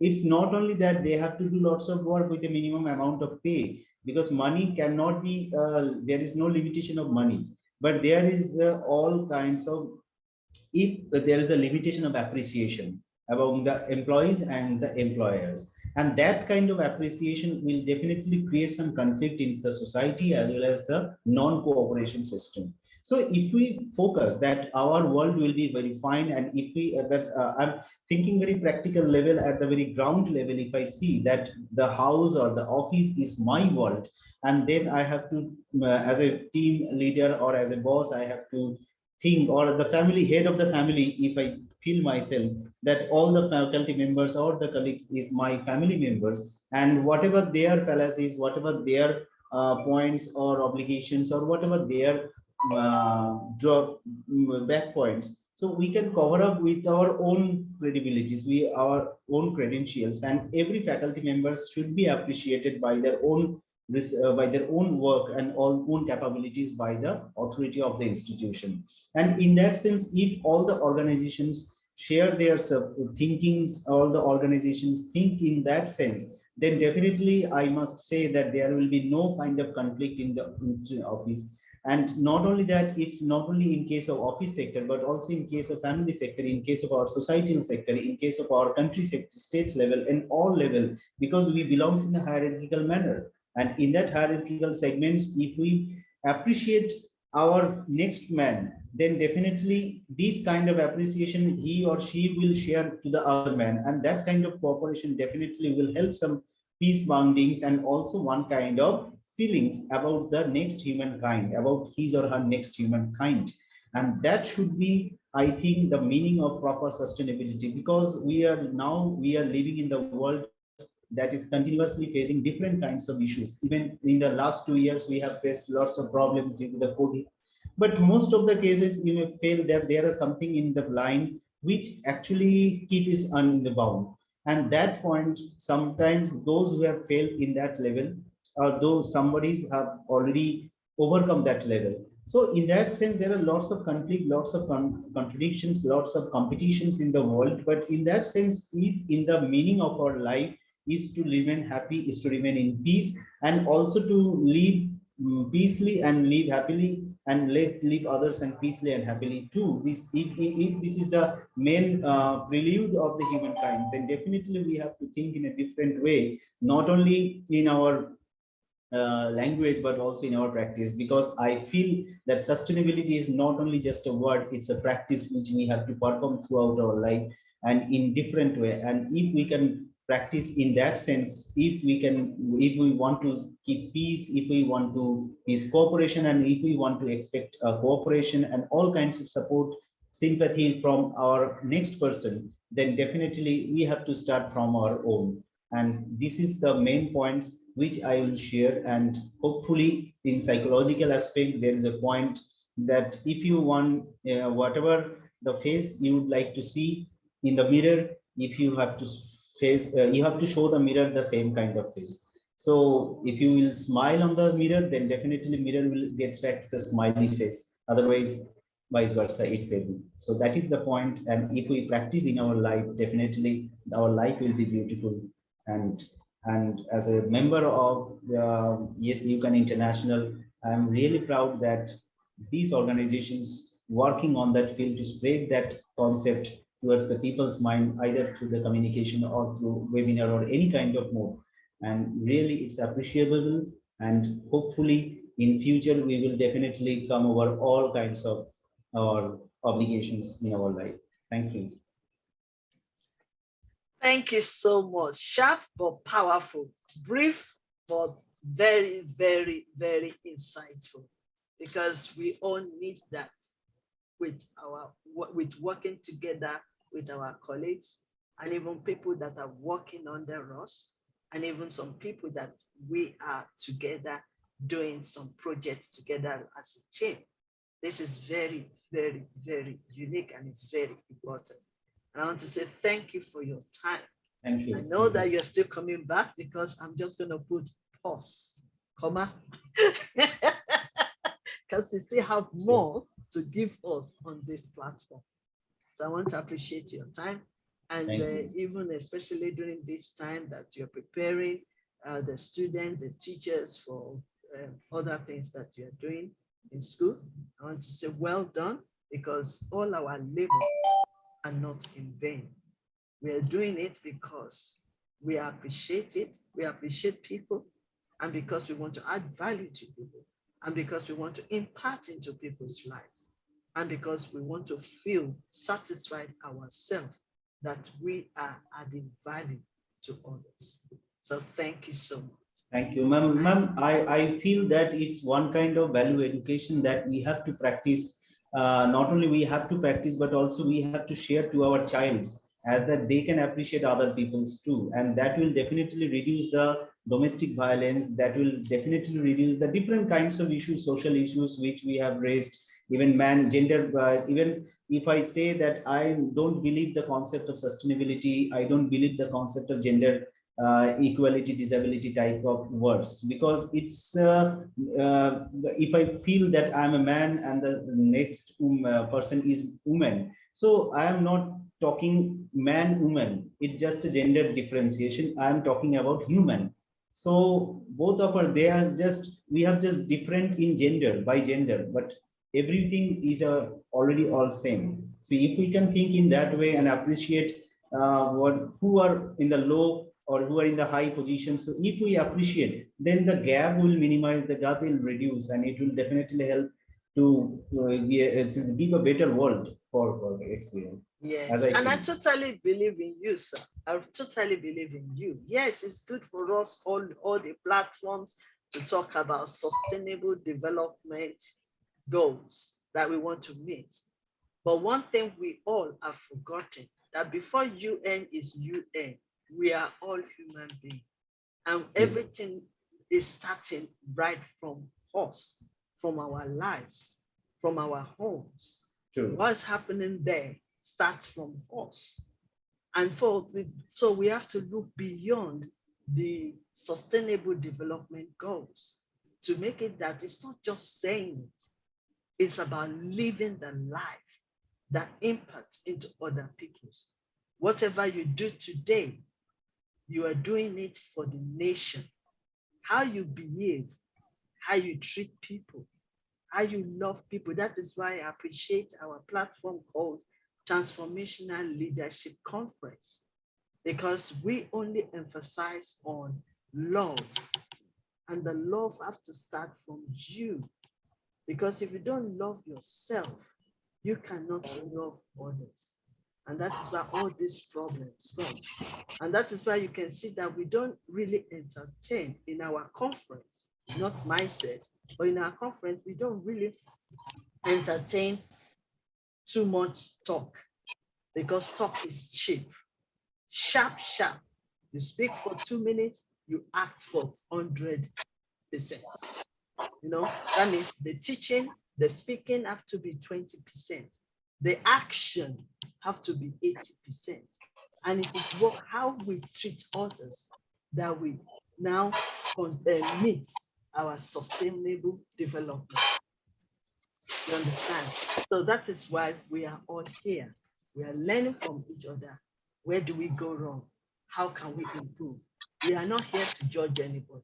We are not here to criticize anybody. And we are not here to condemn anybody. But we are all learning together to see the inner side. What are we doing? Is it imparting into people's life? If it is okay by you, imparting people's, that's fine. It doesn't have to be my opinion. But the most important thing is that everything we do, everything we say, have to impact into other people's life positively. And that is why we are meeting the Sustainable Development Goal. We don't have to wait for UN to tell us that we have to meet that goal. That is life. That is practical life. And you have to start from us. And it has to start from our house. Because if your house is in order, then you can rule the world. If you can take care of yourself, then you can impact into the lives or the system or even into people's lives. So personal development is very, very crucial at this time. You understand? Because it's one thing to tell somebody, love your neighbor. But it's another thing for the same person that is saying, let us have peace together. And it's backbiting, and it's controlling, and it's abusing. The same person that wants to promote peace. Is it happening? It's not like that. So that is why we need to check our life. I believe we are all leaders, and I believe we are reasoning together. We are not here to dictate for anybody. We are not here to change anybody, because we cannot even change anybody. We change ourselves. So when we come together, we sit down and reason it and look at it in another way. And probably through that one, there will be transformation. Our mindset is more important, because if we don't change that mindset of how we used to do things, we will continue and there will be no change, and we will never meet the sustainable development goals that we are all talking about. So it is we working inside of us and outside of us. So that is why it is very important that what you just said to us this afternoon is key points. And I would say thank you so much. We need to value ourselves. Recently, somebody told me, do you know that 80% of those going about controlling people or dictating for people or abusing people or criticizing people or judging people, if you look at their own life, that is they themselves. So instead of them correcting themselves, they try to correct and condemn others. So that is why we are here, to add value to ourselves so that we can add value to others. That is why we are here, to learn from one another so that we can correct ourselves in that situation, and there will be transformation. So I really appreciate it. I'm not here, I'm not the speaker. So let me hand over to Dr. Aika. Thank you, sir, for your time. Thank you, ma'am. And we always appreciate you. I know we are working things up probably after, maybe when you are less busy. And your organization, SAIARD and YYCI, we also come up with a project very soon, because we are collaborators. So thank you. Wonderful. Thank you. Wow, that was well said. Thank you so much. And dearest Queen, I would also like to add to what Dr. Roy Chaudhary said. Yes. He said something about appreciation. I think this is something that if we can give to one another, because everybody has that a little quality in them that, you know, if you give a little appreciation, it can help the person to grow even further. And I think this is also one major a fact, that if we start appreciating our friends around us, our family, the things that we have, I think it will also lead to peace. We're talking about peace. Well, frictions happen because there is no appreciation. Very rightly you said that, you know, at the workplace, people are not being appreciated. You know, it's more a control policy rather than an appreciation policy. That's why, you know, there is so much of conflict at the workplace or wherever, you know, for the matter. So the more appreciation that starts pouring in, I think life will become beautiful, life will become peaceful, and again, that will lead on to us as human beings making this world a beautiful planet. And I'm not talking gender like you also, the same thing. It's not gender, it's about humanity. Humanity spreading peace and making this planet Earth a beautiful place to be in. So very well said, very succinct, very powerful. Brevity is the soul of the wit, and you did a fantastic job. Thank you so much. Thank you, ma'am. And yes, and dearest Queen, should we ask one or two or whoever would want to say something about what this our mentors taught us? If they would like to say something, do we 5-10 minutes do that? Yes. Do we have any questions before? Because I'm still going to be doing my surprise call to give some of my great speakers. We are all great speakers, but some people we were not assigned to speak, but that is why I call it surprise call. So because I can call anybody to come and share their thoughts with us. But before the question and before my surprise call, can I quickly just share one or two of our announcements, please?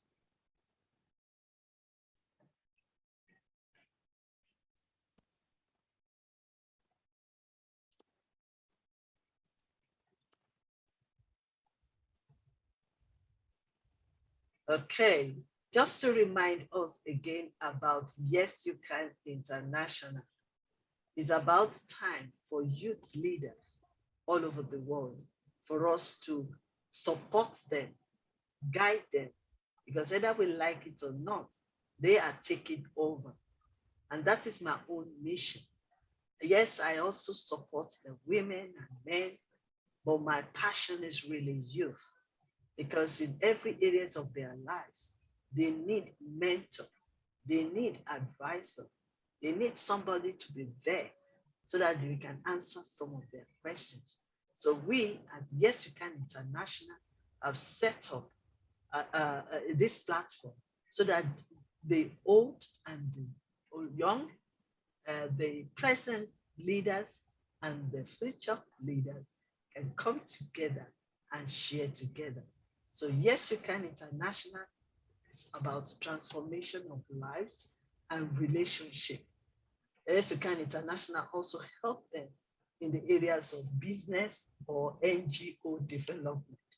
We also help them through their personal development, where we will start with them with the question of, do you know who you are?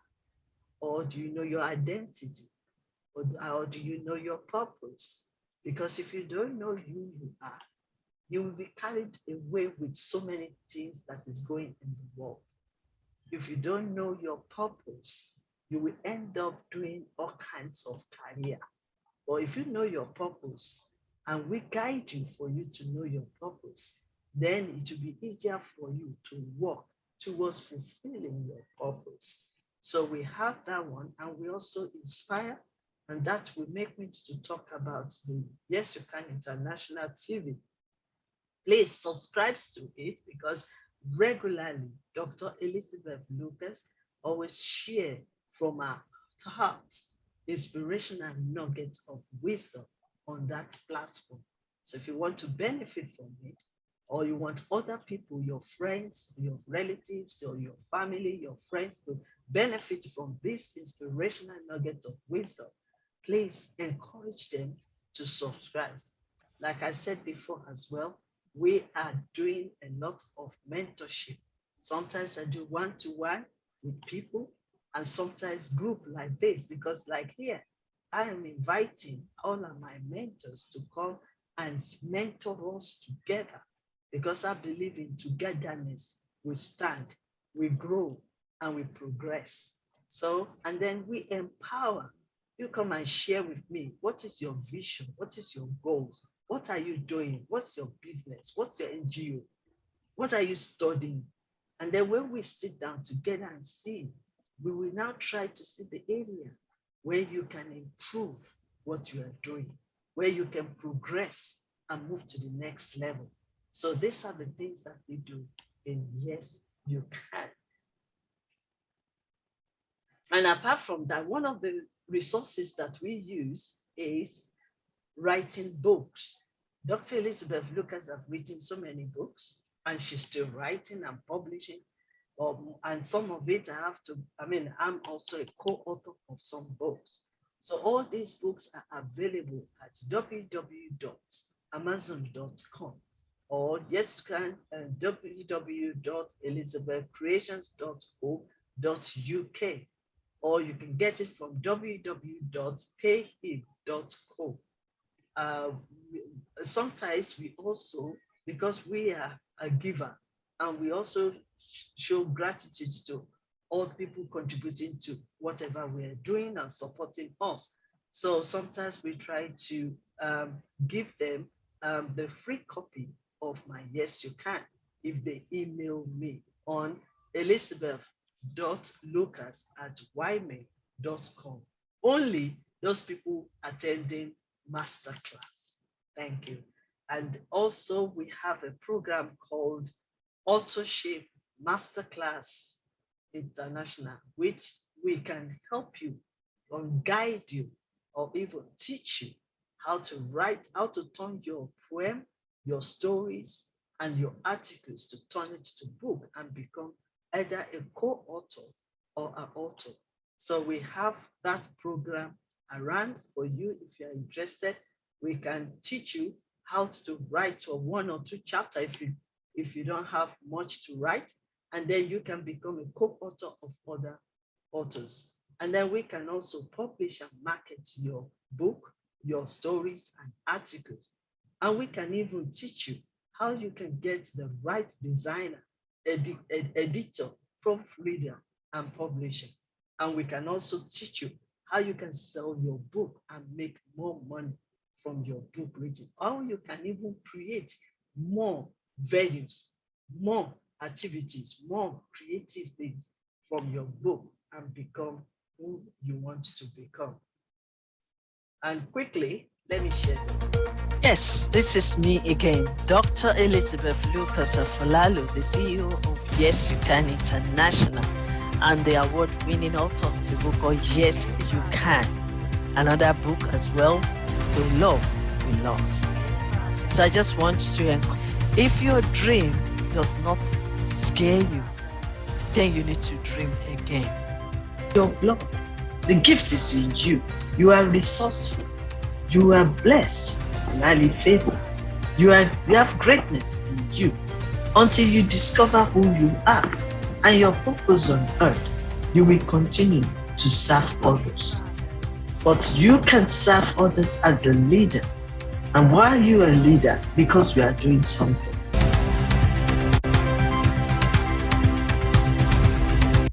And like I've said before about one-to-one with Dr. Elizabeth Lucas, we have a program like that.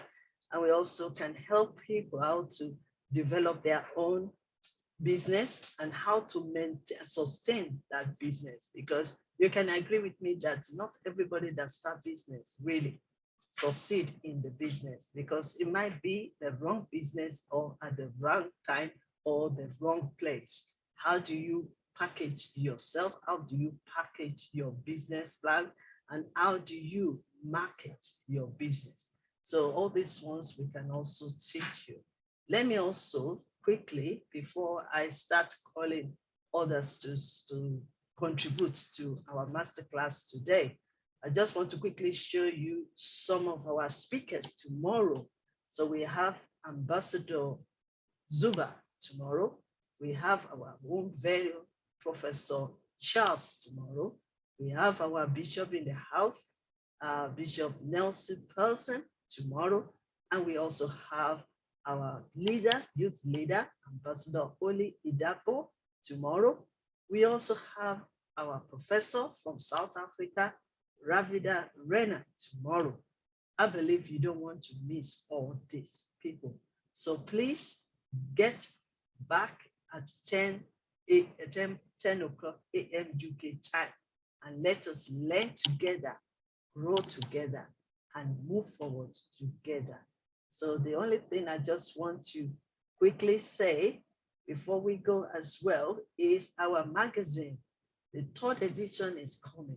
If you're interested in contributing, maybe your articles, maybe your stories that will inspire others, or you have something. And guess what? The next edition is going to be a special one because my mentor, my inspirator, and my role model, the Queen of United Kingdom, is celebrating 70th on the throne. So it's going to be featured in this special one that we're going to do for June. So if you want to contribute to this great magazine, please contact us. And I think I have done justice on that. Where's Dr. Ika? Do you want to call? Right. Do you want me to do my surprises, or you have some people you want to call quickly? Your surprise. Surprise. Okay. The first surprise will be Ambassador Dr. Anagu. Are you here, sir? I know this is a surprise you didn't plan to be. You didn't plan to speak, but we always play this kind of game after we've listened to our mentors. Okay. Yes, I'm here. I know it is a surprise. I want you to contribute. Okay. I'm very happy to be with you this very day. I'm sorry last time I could not make it. I'm talking about mindset is a deep lectures and learning that will take us up to the next century as far as human beings continue to exist. It is all about training and retraining. If I may say, mindset is just like a machete or a knife. How you sharpen it is how it becomes sharp for your use. If you sharpen it halfway, if you allow it to be like that, it's going to be blunt completely. As far as mind is blunt, human beings will be blunt. That is when we will say that this person is useless. But God did not create anybody to be useless. We was born with talent. But those who are ahead of their affairs have to advise others. And the listening is a good thing. All of us here, we are adults, but we are still learning. That is what it takes to feed the mindset. Somebody might not be doing well, and when he or she listens to others, you have to make a U-turn to a direction that will lead to prosperity. And so, about our youth, if we keep our mouth shut, their destiny will be kept short. And when we speak to them, despite at this age, it is very difficult for them to heed the advice. But at the same time, even if it will amount shouting 1,000 times, it is responsibility that is being laid upon us to do that. Some children might not be a kind of useful at the beginning, but when you are talking, they are recording it. At a time, you will see them becoming useful because all that you are telling them or inducing in them is continue to act on them until it explodes. So I am thanking the Queen herself and all that have made this very learning reality. We say, let God put more grease to your elbow. Thank you. Because you are doing a wonderful work. And most of the people are rising up from here because somebody might think that they have gotten it. But with this kind of lectures and the workshops, you will see that you still have a long way to go. A lot of people are down, lots of people are frustrated, a lot of people don't know what to do again. But when you sharpen their mindset, they become what they're supposed to be. Terrorism and other things, other people grow up to become some addicts. It is because somebody have told them that that is the way of life. But when you tell them that this is not the way of life, they have to think it very well and try to other things, because I used to tell people what you are doing, if it's not encouraging and it's not helpful to you, why not? Because there's something that the Bible says, if you are embarking on a travel and you come to a crossroad, if you don't know whether to follow either left or right, you have to ask question. Asking that question is what we are talking about now, mindset. So I thank you very, very much. And I appreciate you recognizing my presence. Thank you very much. Thank you, sir. Thank you, sir. I'm just checking the time and we have only 4 minutes. Can I quickly give Mrs. Atsa Magic Joseph just 1 minute, sir? 1 minute, ma'am, to quickly say something. 1 minute. Thank you. Thank you so much, Ambassador Augusto. Thank you, sir. Yeah. Hello. God bless all of you. And thanks again to giving me this opportunity. And Dr. Elizabeth, thank you so much. And Bishop Nelson Pervez to giving me again this opportunity. Thank you so much. And now this topic is very great for youth, for everyone, that mindset. And now I discuss a small thing with all of you. That when we create something, because I am an artist, I am a visual artist. So when we create something, when we decide that image in this mind, and we create that image, and when we create all these things. Wow. So if we have this mindset, that you have you have this knowledge that what is peace. Is it important for us that meaning of what is peace? When we decide that how to describe this peace word, and how to describe to other person that have no knowledge about peace, how to teach with children, because I am also a Sunday school teacher, so we create that image to other person, how to understand that what is peace. And it's not a word peace, it's a very huge mind, that huge thing, a huge change the world thing. Thank you. Thank you so Thank much. you so much. Thank you all so of much. you. Thank you so much. Thank you so much. Thank you so much. I could have loved to call as many as I want to call, but I have another meeting myself in London, because I don't live in London. I live outside London and I need to travel down. So as long as I could have loved to call everybody to come and say something today, please pardon me. Tomorrow is another day. I will definitely call you to say something tomorrow. So sorry about that. We have to quickly end up this very soon. But before I go, I have to hand over to chairperson to summarize and also to end this meeting, Dr. Aika. Well, let me just say thank you so much for joining us. And then after Dr. Aika, Pastor Nelson, if you can just give us a very short closing prayer. Dr. Aika. Dr. Aika? Okay, I think she's not around at the moment. Okay, what can I say? Thank you so much to every one of us here. We've learned, we've grown, we've transformed our mindset, and we are ready to change ourselves in order for us to change the world.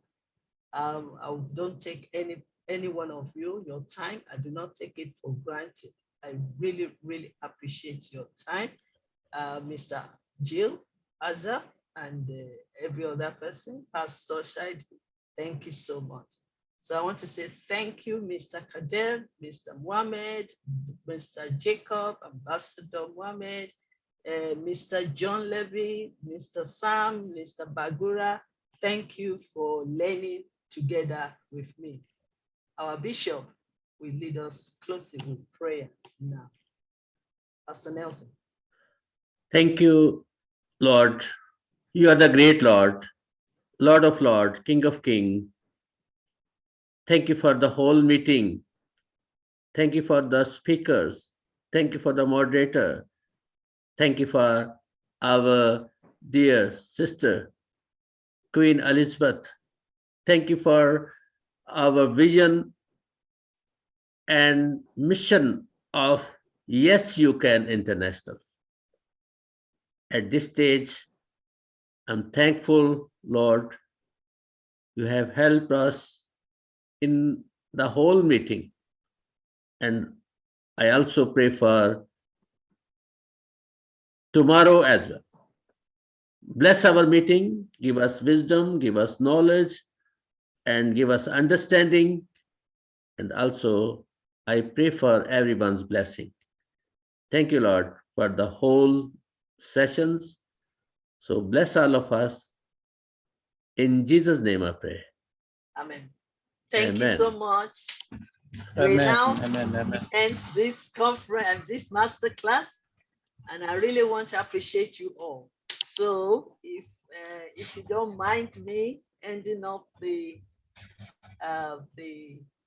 masterclass for today. Tomorrow is another new day. If you don't have opportunity to speak today, tomorrow is Saturday. I'm not going anywhere. Apart from the fact that we have another, after the masterclass, we also have another great show coming up later tomorrow. I will announce it properly tomorrow. And this is for Chipaco International. So once we finish our masterclass, we are all moving to that so that we can enjoy. So while we are studying, we are also enjoying. So what a combination. You come to a masterclass and from there you go for the show.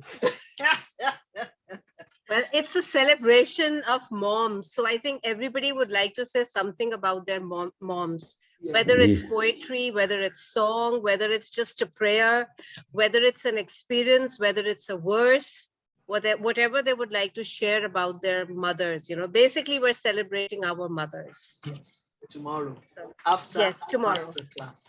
Yes, Yes. yes. So I was asking for you to summarize before, but I think maybe you just went for a cup of tea somewhere.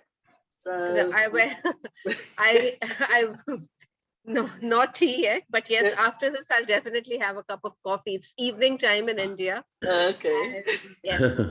Right. So it's all we finished. We've done the closing prayer. So what do you want to do? Dr. Aika is our chairperson. Well, it's bye-bye on a very global positive communicator. note. On a very positive note, I mean, let's just say, let's just all smile and let's feel blessed that we have had such amazing mentors as our teachers today, and we have tried to transform ourselves in some way, you know. So even if it's a little change, but the change is there, the transformation is there, and this is the beginning of a transformation of a mindset towards a mindset for success. So this is what it is, and bravo to all of us for believing in the power of learning and never thinking that, you know, learning just stops, because learning can never stop. It's always about the woods are lovely, dark and deep, but I have promises to keep, and miles to go before I sleep, and miles to go before I sleep. We have a long way to go before we actually know a lot. So with these words, lots of love, blessings, happiness, joy, ecstasy, peace to everyone. And thank you so much, dearest Queen, for making this possible today. Thank you to our Pastor Nelson for the beautiful, wonderful, divine prayer, which filled us with serenity. We started on a very serene note, very tranquil note, and that infused a lot of positivity to everyone here. All of you were so wonderful. The audience was so wonderful. Thank you so much. This is what the power of unity, power of togetherness is. So lots of love to you all, lots of blessings to you all, and do come back for our masterclass tomorrow. And yes, you can. Yes, we can. Yes. And yes, we I- can. we can. Thank you all.